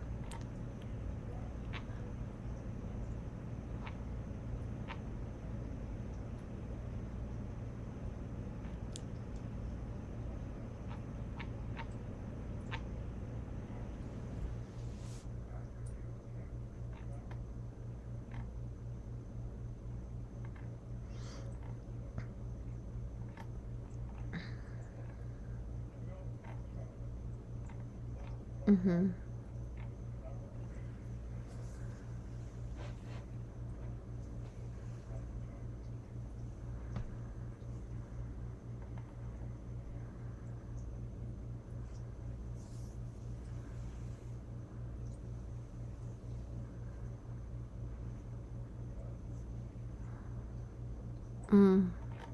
Yeah, you see, I can hardly keep my eyes open. Okay, so, but I want to keep going until midnight, because I said,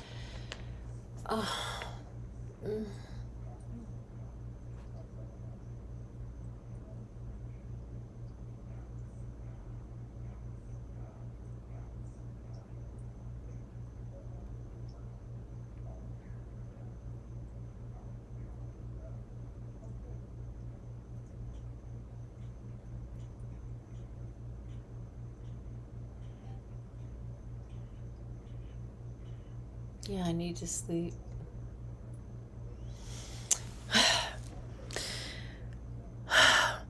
It's 11:11.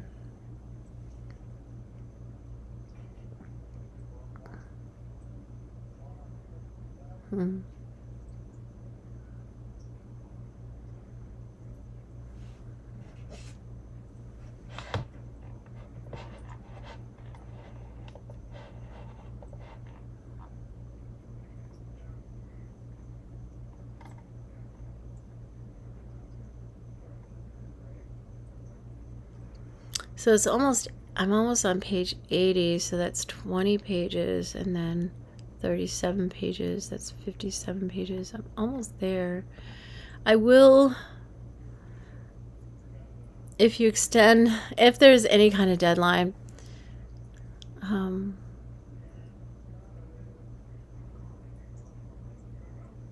I just need a few hours of sleep. I can get up in the middle of the night. I'm just really struggling to stay awake, and I don't know. Let's see. I just need a few hours of sleep, and I'll be able to limp along and get more sleep later, I guess. Okay.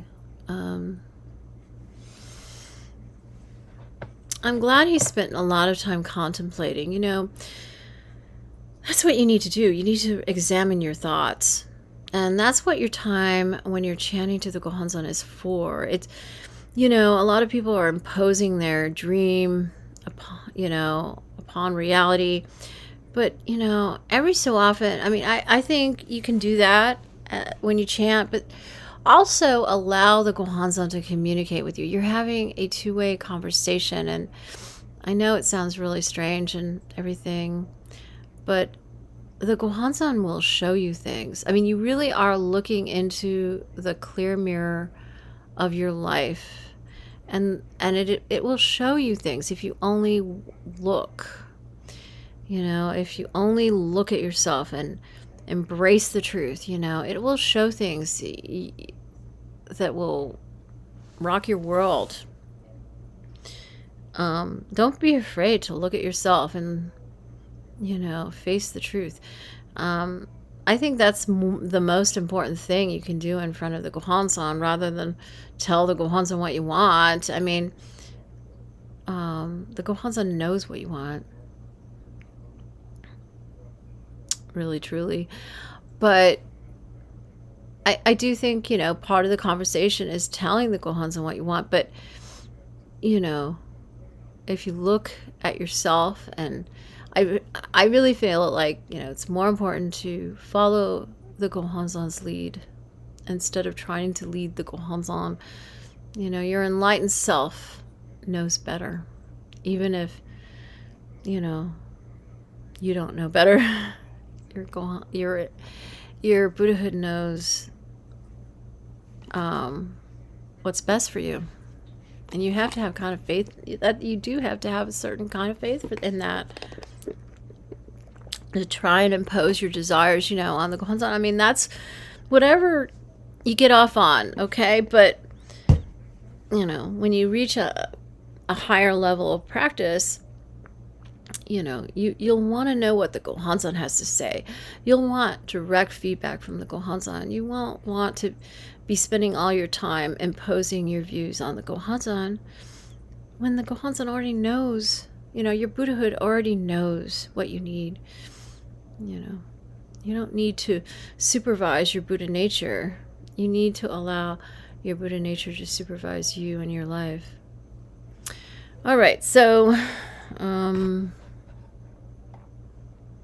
okay. My 2 remaining classes were not much better. And my history, okay. Did I tell you this? I mean, did I read this?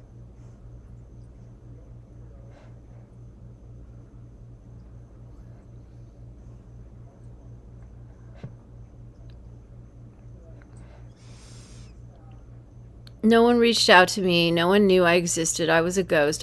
This is how I feel. It was agony, but I couldn't drop all my classes. I already felt guilty about dropping one of them, and I was afraid my parents would somehow find out. I skipped class a lot, only going in for important lectures and tests, and I spent a lot of time at my usual secluded area at the college. As I spent a lot of time contemplating, I realized that my life was repeating itself in a vicious circle of torment and injustice. Each semester of college yielded the same lonely celibate life, devoid of girls or any social interaction. Well, you got to take the initiative sometime. You won't be, you'll get used to it, and it won't be so uncomfortable the more you reach out to people and interact with them. Each new semester of college yielded the same lonely celibate life, devoid of girls or any social interaction. It was as if there was a curse of misfortune placed upon me. Sometimes I feel like that. I wondered what the point was in attempting to start a new life in Santa Barbara. Hadn't I done the same at Moore Park? I thought with a shiver of dread running up my spine about how horrible it would be if the same thing ends up happening after I make the big move to Santa Barbara.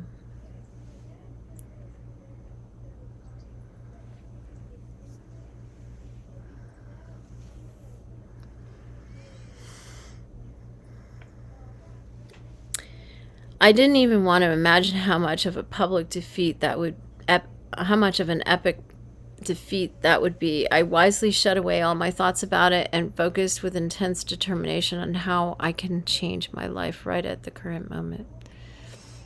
I am so...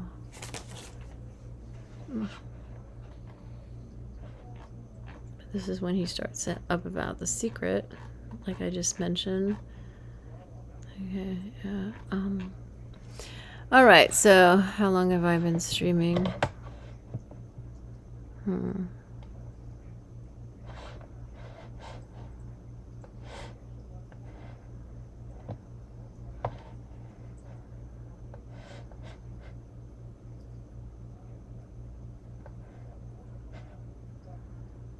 Okay, almost 2 hours.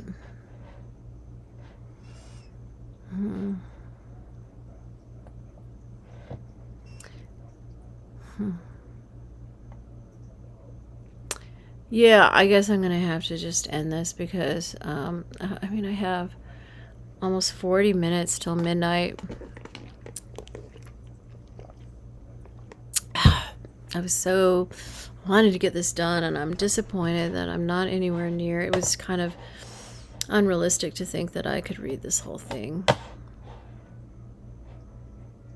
The end game.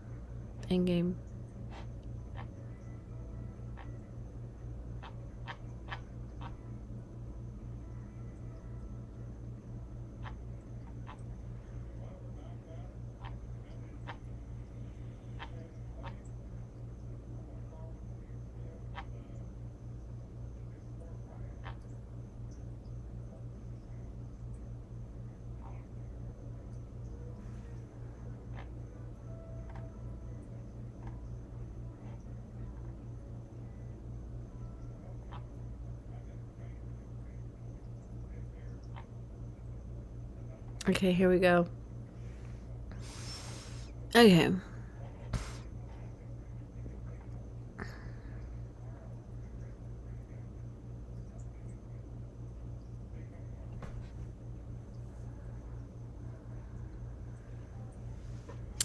My father gave me a book called The Secret after I had dinner at his house in February. He said it will help me develop a positive attitude. The book explained the fundamentals of a concept known as the law of attraction. I had never heard or read anything quite like this before and was intrigued. The theory stated that one's thoughts were connected. Okay, I found this. Okay, this is, I don't know who that is, why it did that.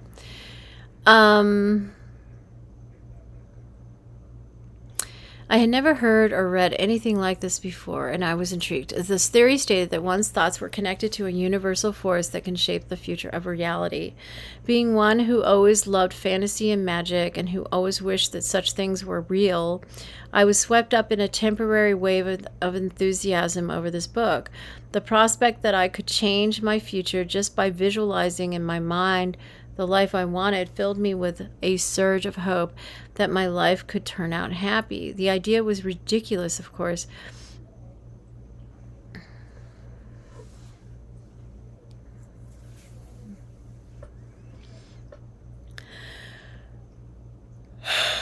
But the world is such a ridiculous place already that I figured I might as well give it a try. In addition, I was so desperate for something to live for that I wanted to believe in the law of attraction, even if it was proven to me that it wasn't real.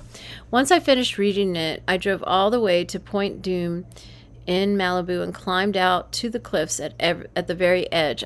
It was a rainy day, and I could see the ocean roiling below me. As night fell, I looked out to the stars and proclaimed to the universe everything I wanted in life. I proclaimed how I wanted to be a millionaire so I could live a luxurious life and finally be able to attract the beautiful girls I covet so much.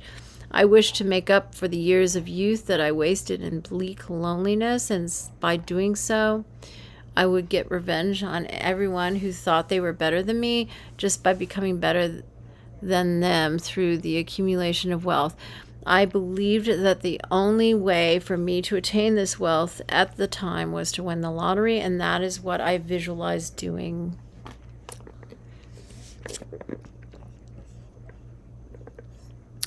What is this? Revenge.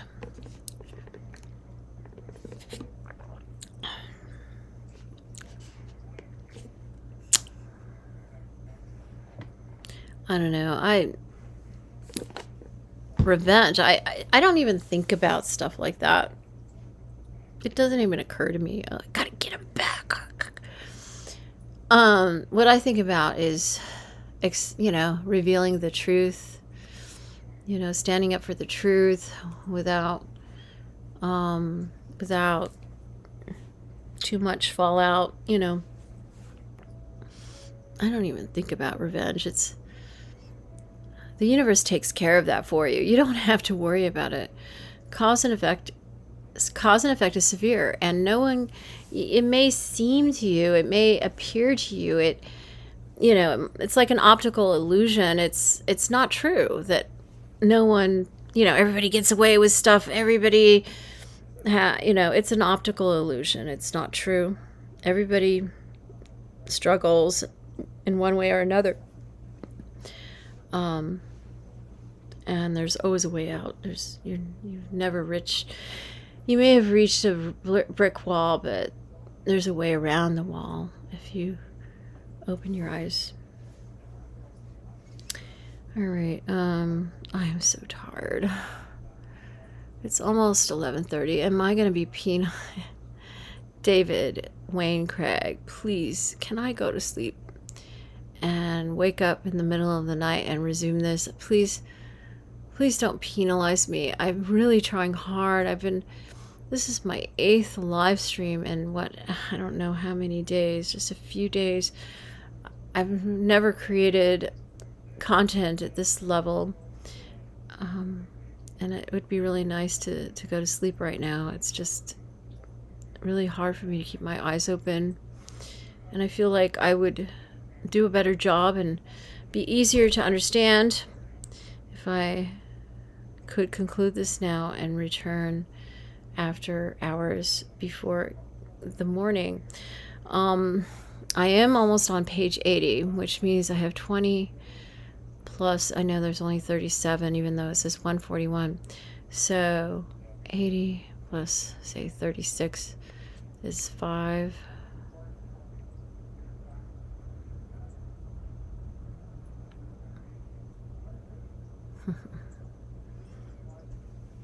I'm 37. Okay, so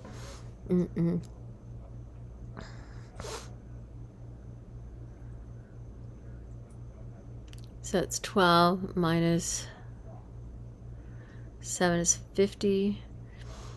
And it's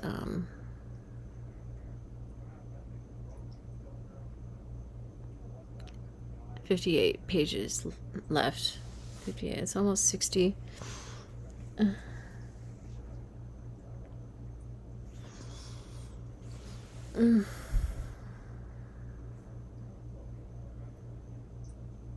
Okay, let me try and read a little more. Maybe I can. I'm trying. I was absolutely determined to get this done by midnight, and it's just not going to happen. I have 58 pages, which is a miracle, actually. I didn't think I'd ever get this. I mean, it seemed like an eternity to get this far. I've made a lot of progress this live stream, haven't I? Because I've been plowing through it without talking so much, right? This Mountain Dew is not really helping. It's supposed to be the highest in caffeine, and I'm so tired. I sleep really well.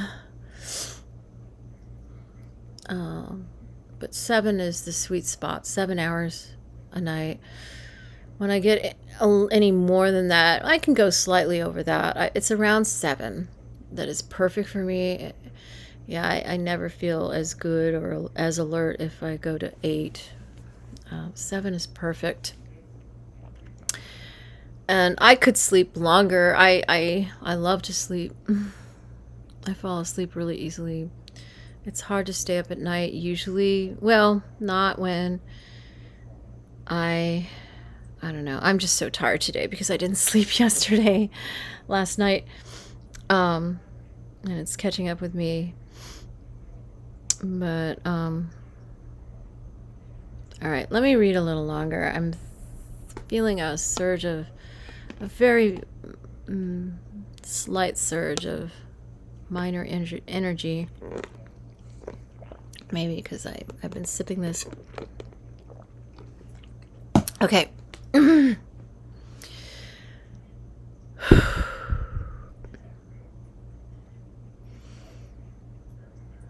trying to see where I was.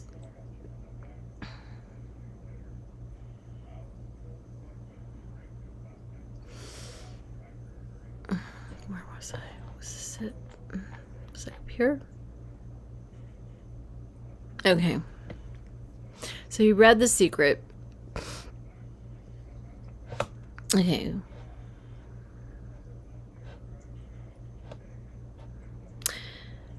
In addition, I was so desperate for something to live for that I wanted to believe the law of attraction, even if it was proven to me that it wasn't real. Okay.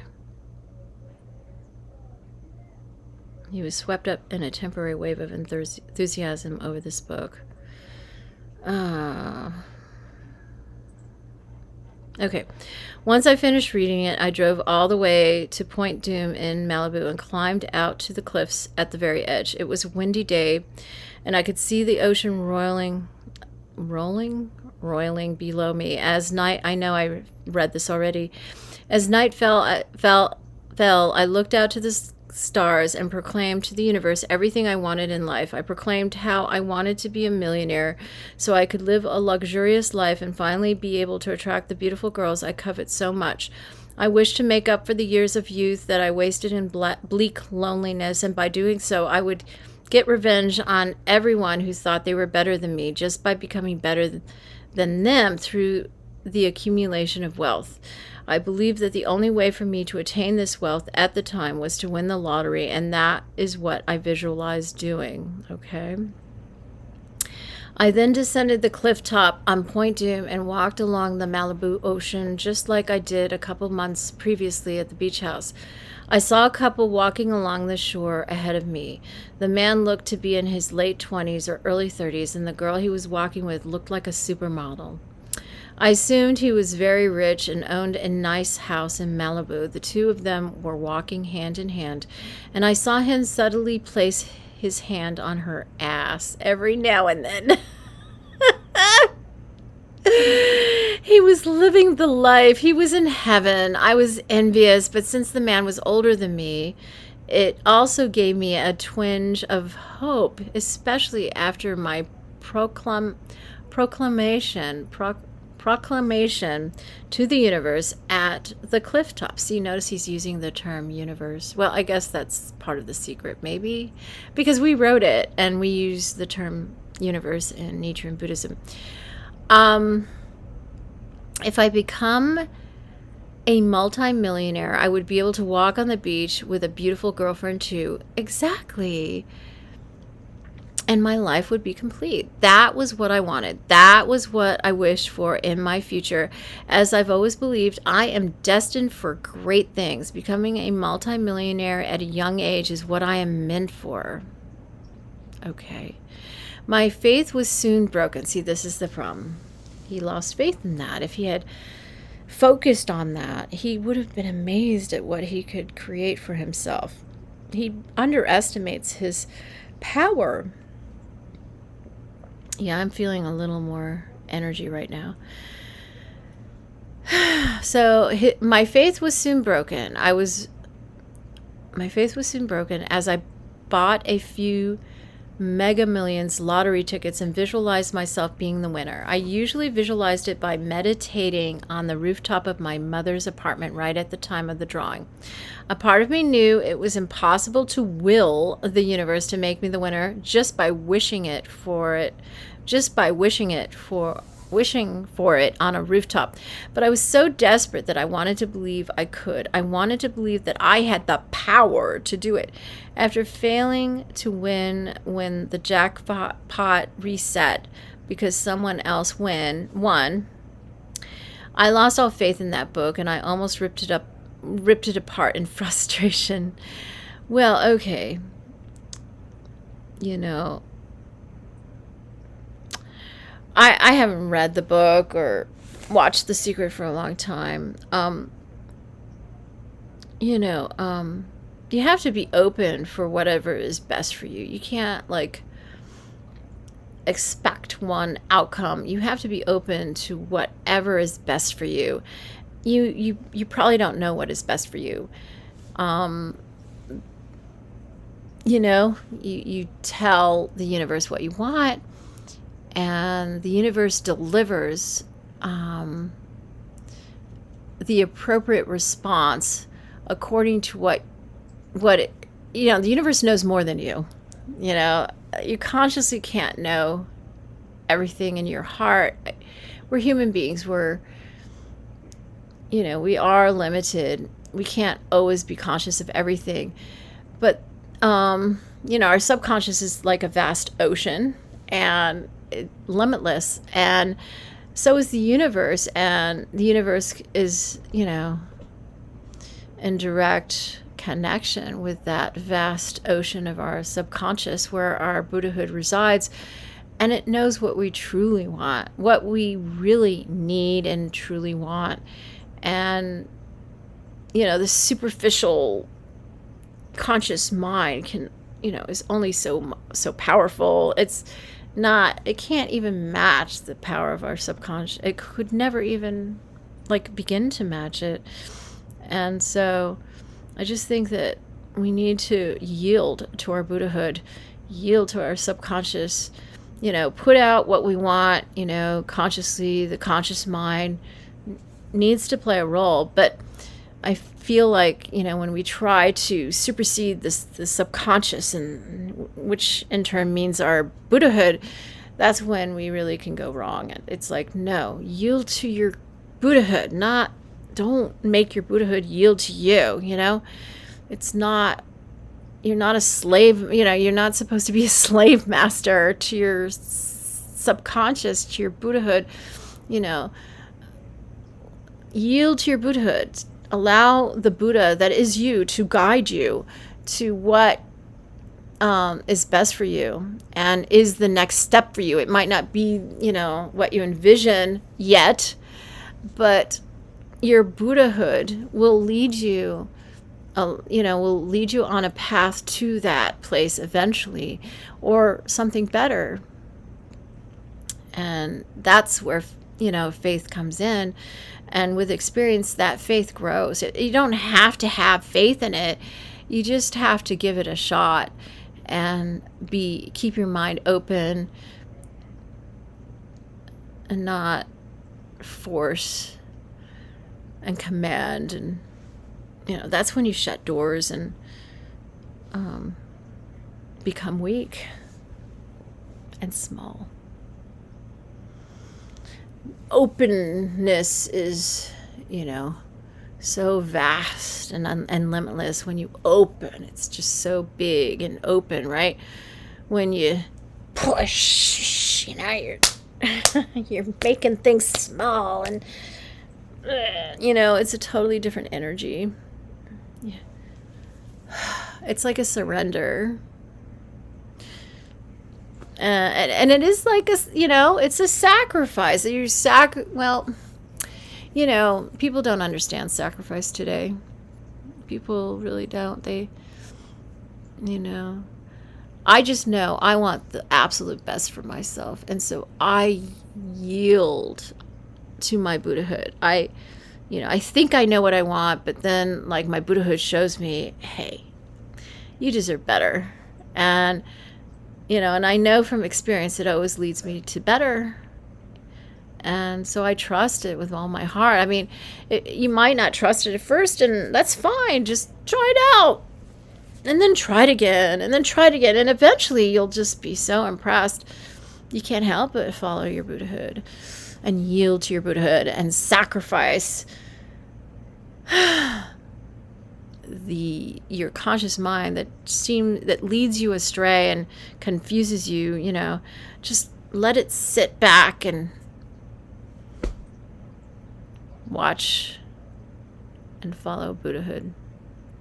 All right. Okay, so right, so his faith is soon broken. Okay. He almost ripped it apart in frustration. Yeah, it's David. He gets really, really enraged. Definitely. I desperately pondered if there was some other way I could make millions of dollars at my age, but I came up with nothing. I realized that my miserable, lonely virgin life was going to continue, and my only hope was to give Santa Barbara a try. I was still attending karate class with James and Rob Lemelson every week. Most of the time, Rob couldn't make it because he was busy with something. So it was mostly just James and I going together. It was a pleasant Friday night tradition that had lasted for the last several months, and I enjoyed the chance it gave to hang out with James and have some form of social interaction. But lately, things were starting to get tense.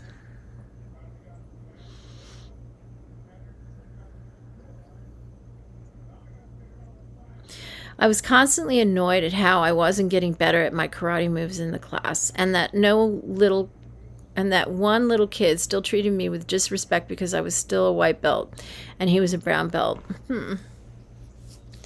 I wonder why he doesn't make the progress he wants. I wonder why that is. There's some reason for that, because he's so smart. It's not that he's not smart or whatever. I don't know. Maybe he's got a focus.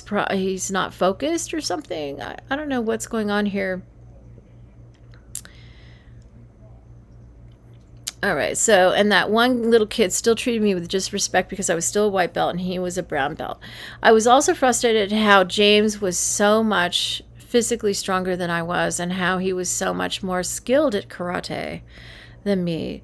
During sparring sessions, the deep anger inside me that had accumulated over a life of pain and injustice. Oh my goodness, I just don't buy it. He's had a really good life in so many ways. What is he talking about? Pain and injustice. Yeah, you're a late bloomer.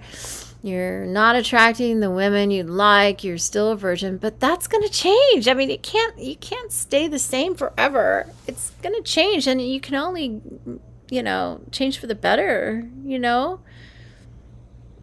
people, they get, a really great love life going early in life, and then they end up alone later. That's the way life is. It balances itself, and just because you have something now doesn't mean you're going to have it later, and vice versa. Just because you don't have something now doesn't mean you won't have it later. I mean, just be patient and focus on something else, and when you're not focused on the thing you really want, that's when it shows up.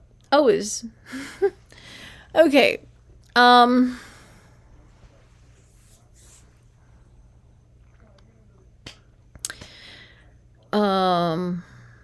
Okay, so during sparring sessions, the deep anger inside me that had accumulate over a life of pain and injustice, not really, would sometimes come out, and I used my anger to give me an advantage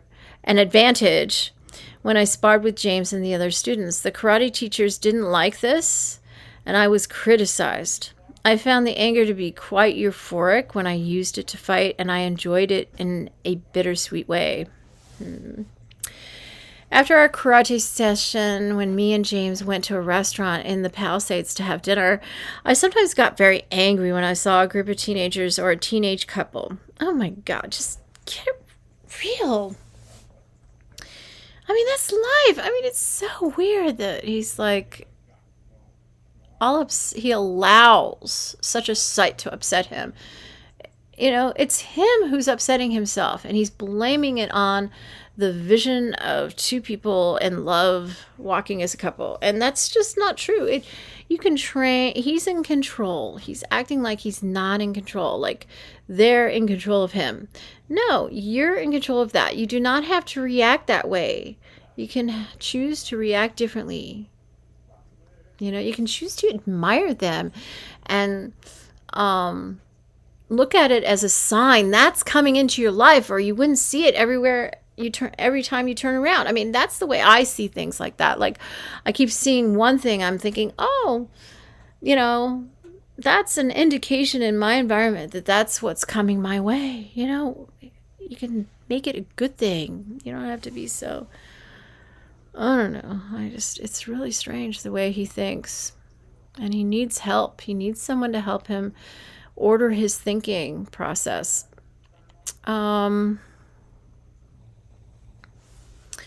So I sometimes got very angry when I saw a group of teenagers or a teenage couple.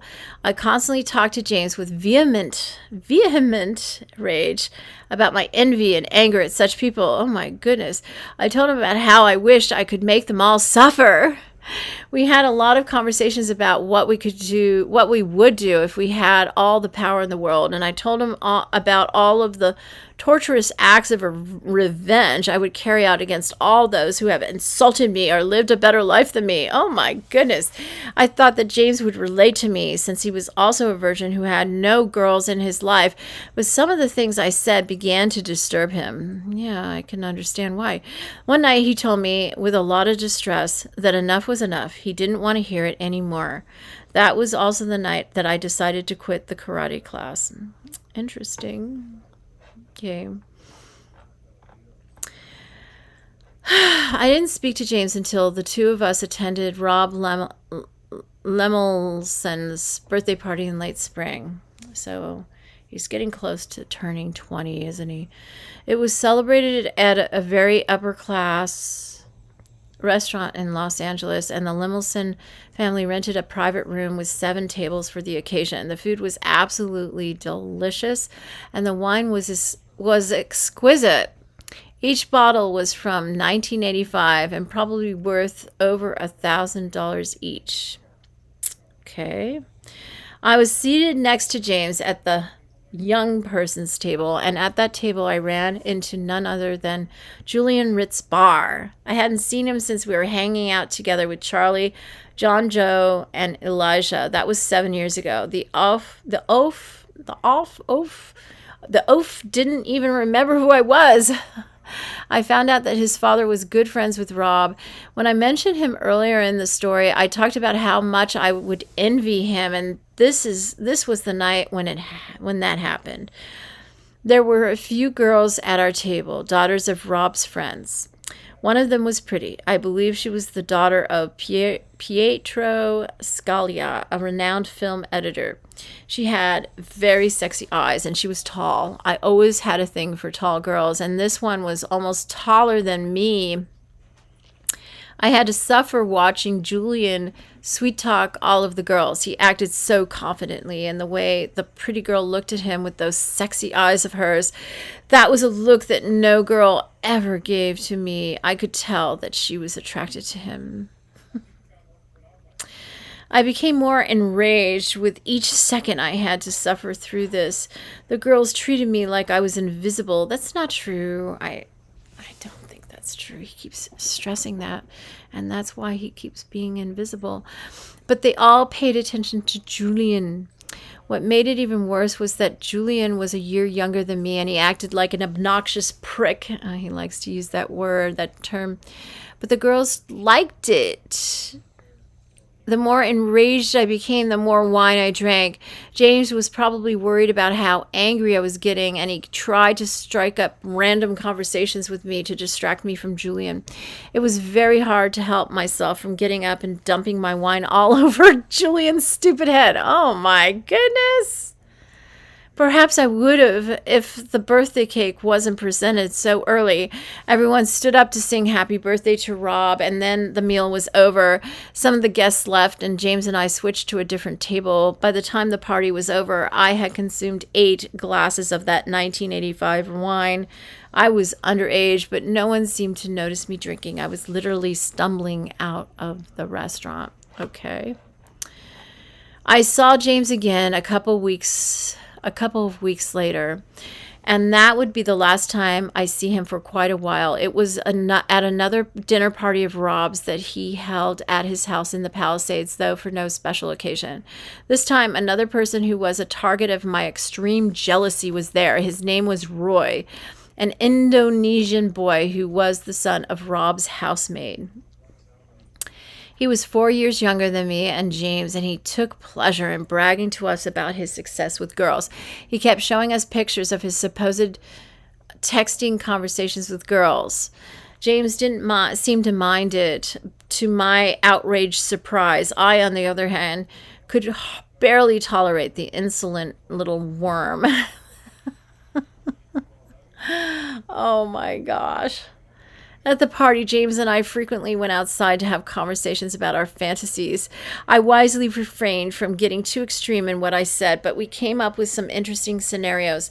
For instance, we talked about what we would do if we discovered that we had certain magical powers, and it would escalate to us coming up with our own stories of the glory we would attain in such a situation. I talked about how I would use my powers to rule the world and set everything right. And James had similar ideas as well. We seemed to be getting along quite well, but after that night, James would refuse to contact me for a couple of months. You know, he's realizing how unstable you're becoming, and that's sad. The first episode of my favorite television series of all time, Game of Thrones, was released in April. I watched it with profound excitement. Being a fan of the books, this was a very anticipated event for me. Seeing all of the characters that I knew so well on the television screen was spectacular. The show exceeded all of my expectations. Each week, I looked forward to the next episode, and each episode gave me a small hint of joy in my otherwise bleak life. Towards the end of my spring semester at Moore Park, I was so frustrated with my lonely status at the college that I refused to even drive up there in the last few weeks. I left my home in the mornings, pretending to my mother that I was going to college, but instead I went to Barnes & Noble and sat there until my mother left for work, and then I would go back home. I made sure to stay at Barnes & Noble for at least 2 hours, just in case my mother left later than usual. I have always ever been meticulously careful at everything I've done. Yeah, I know you have. I have always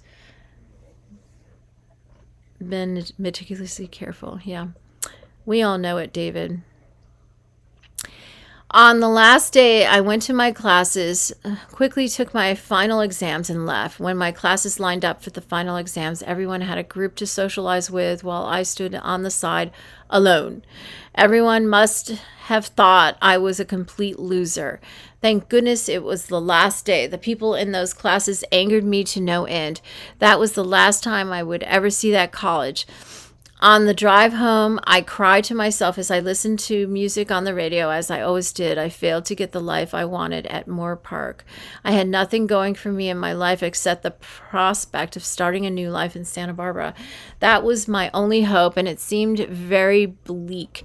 From the way things went at Moore Park, I feared the worst for how things might turn out in Santa Barbara. But I had to give it a try. Yes, I agree. I was desperate to have the life I know I deserve, a life of being wanted by attractive girls, a life of sex and love. Other men are able to have such a life, so why not me? I deserve it. I am magnificent.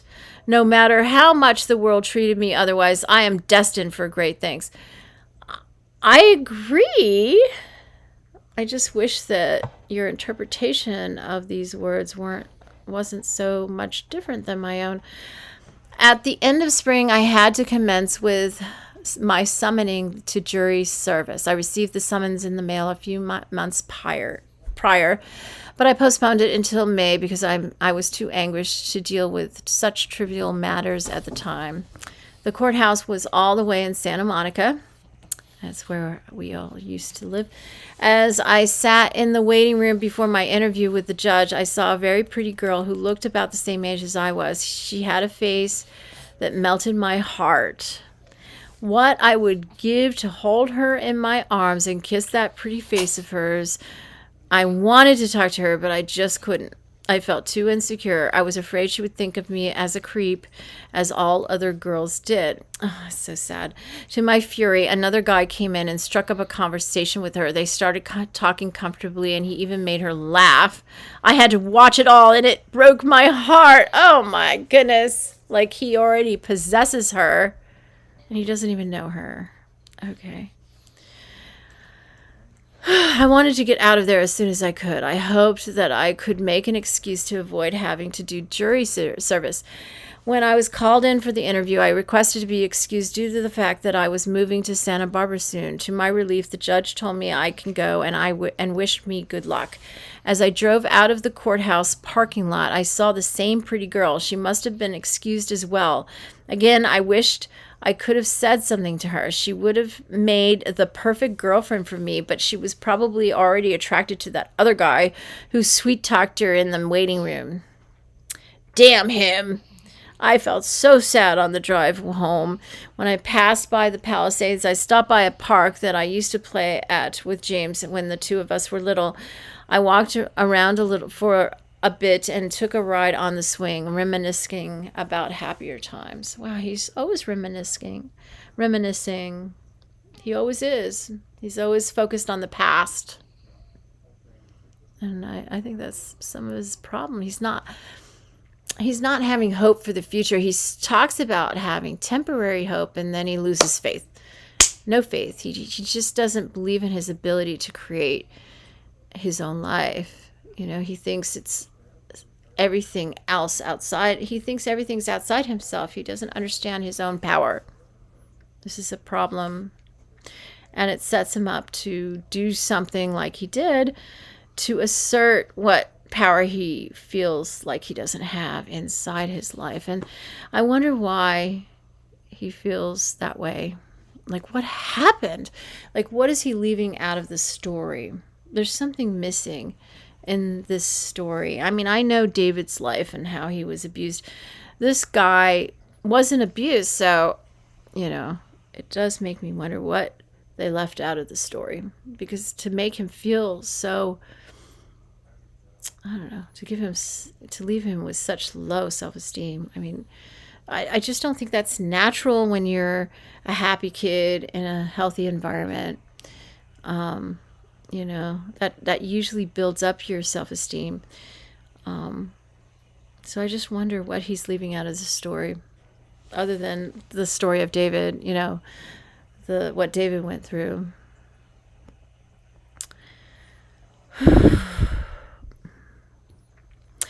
At the very end of May, my mother gave me an unpleasant surprise by telling me that I had to move to Santa Barbara on June 4th, which was just in a few days. I wasn't prepared to move so soon. I thought I would go there towards the end of June, right before I start my summer class. I wanted more time to emotionally and mentally prepare for such a huge undertaking, and it was a huge undertaking. For the first time in my life, I was moving out of my parents' house, and on top of that, I had to move into an apartment with other college students. I had no idea what to expect, and of course, I was very nervous.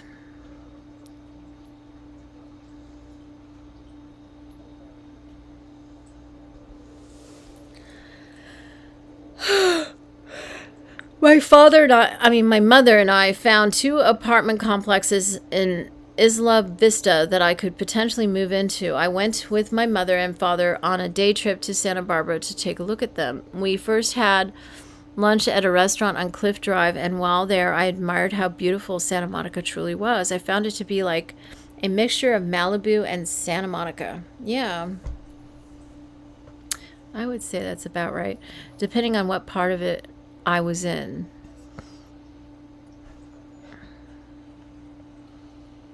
Oops, I did this wrong. Wait. I don't know why I do that sometimes.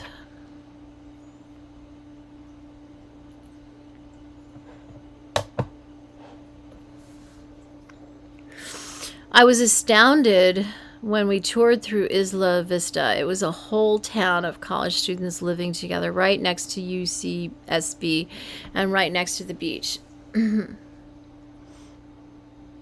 I had never seen anything like it in my life. When I read about it online, I thought it was too good to be true, but there it was. It was exactly as I expected it to be. There were hot blonde girls walking around everywhere. I always theorized that one of the main hindrances to me living the life I desire was my situation of living in my mother's apartment. I thought to myself as we explored more of this college town that if I lived there, then there was no way I would have trouble getting a social life and losing my virginity. It was the perfect environment to do so. If I can't get laid there, then there is no hope for me at all. Okay, it's almost midnight. Okay, I'm riding into midnight, and yeah, here's the deadline, and I haven't been able to finish. But I will continue, okay? Please have mercy on me. I'm continuing. I just need to rest first before I pick up and continue. But let me read a little more before I do so. The first apartment building we looked at was pleasant, but they only had shared rooms, and I wanted my own room. The second apartment building was called Capri Apartments, and they had a setup of many two-bedroom apartments shared between 3 college students, in which one occupies the single room and the other 2 occupied the shared room. The single rooms cost more, of course, but it wasn't much. My parents and I sat down at a cafe to talk about it. We agreed that Capri Apartments was the best choice. My mother went back to their office to arrange a lease deal. Capri was a very popular apartment complex, so it was hard to get a spot there so late in the year. They didn't have any autumn semester apartment units ready until July, so it was arranged that I would stay in a temporary apartment unit for the first month and then move to a permanent one in July once it was ready. The lease was signed and the deal was set. I was going to move to Santa Barbara on June 4th. My mother was very adamant that I move on that particular day. She said it was because she wanted me to go there and settle in before college started. But I knew the real reason. She always wanted me out of her house because she hated having to deal with me. The Santa Monica plan would free her of me, and she wanted that so badly that she was willing to pay $900 a month for my apartment room rent. Basically, she was paying money to get rid of me. I realized that once I moved out, there was no going back. It will set a precedent, and the threshold will be crossed. My mother will never welcome me back to live with her permanently ever again. Okay, and now it's 11:59. This was my self-imposed deadline, I guess. And with that, I'm going to pause. And I'm going to do another live stream after I've been able to sleep for a few hours. I'm not going to sleep 7 hours. I will make up for that tomorrow. But I'm going to sleep, at least a few hours. Let's see, it's 12. Like, I'm going to get up at like 3, 4, something like that. I'm going to try. And I'm going to set my alarm. I'm going to make it loud so I wake up. So this is where I'm leaving off in the remaining days I had at my mother's apartment right here. This is page 82. That's an interesting page number. Yeah, 1982. That was the year my grandmother died. My Grandma Flanagan. And she was the one who was entrusted to hold on to my money until I could turn 18, and she died when I was 16, and this is the beginning of the end that is me and my money today. Anyway, thank you so much for watching. Again, my name is Claire Elliot. I am the Zodiac Killer's daughter for real, otherwise known as the... Right, did I say Zodiac Killer's daughter? Otherwise known as the Dragon King's daughter of the Lotus Sutra. I will be back with live stream. I think it's number 10. The next one. Look at the thumbnail. Look at, I'm not sure. I'm pretty sure it's 10 next time. So I will see you. It's going to be in a few hours, like probably by 4 o'clock. All right, so I'll see you then. Thank you again for watching. I really appreciate it. It means a lot to me. I really appreciate your support. Whatever support you're willing to give me it really means a lot to me. Thank you. See you later.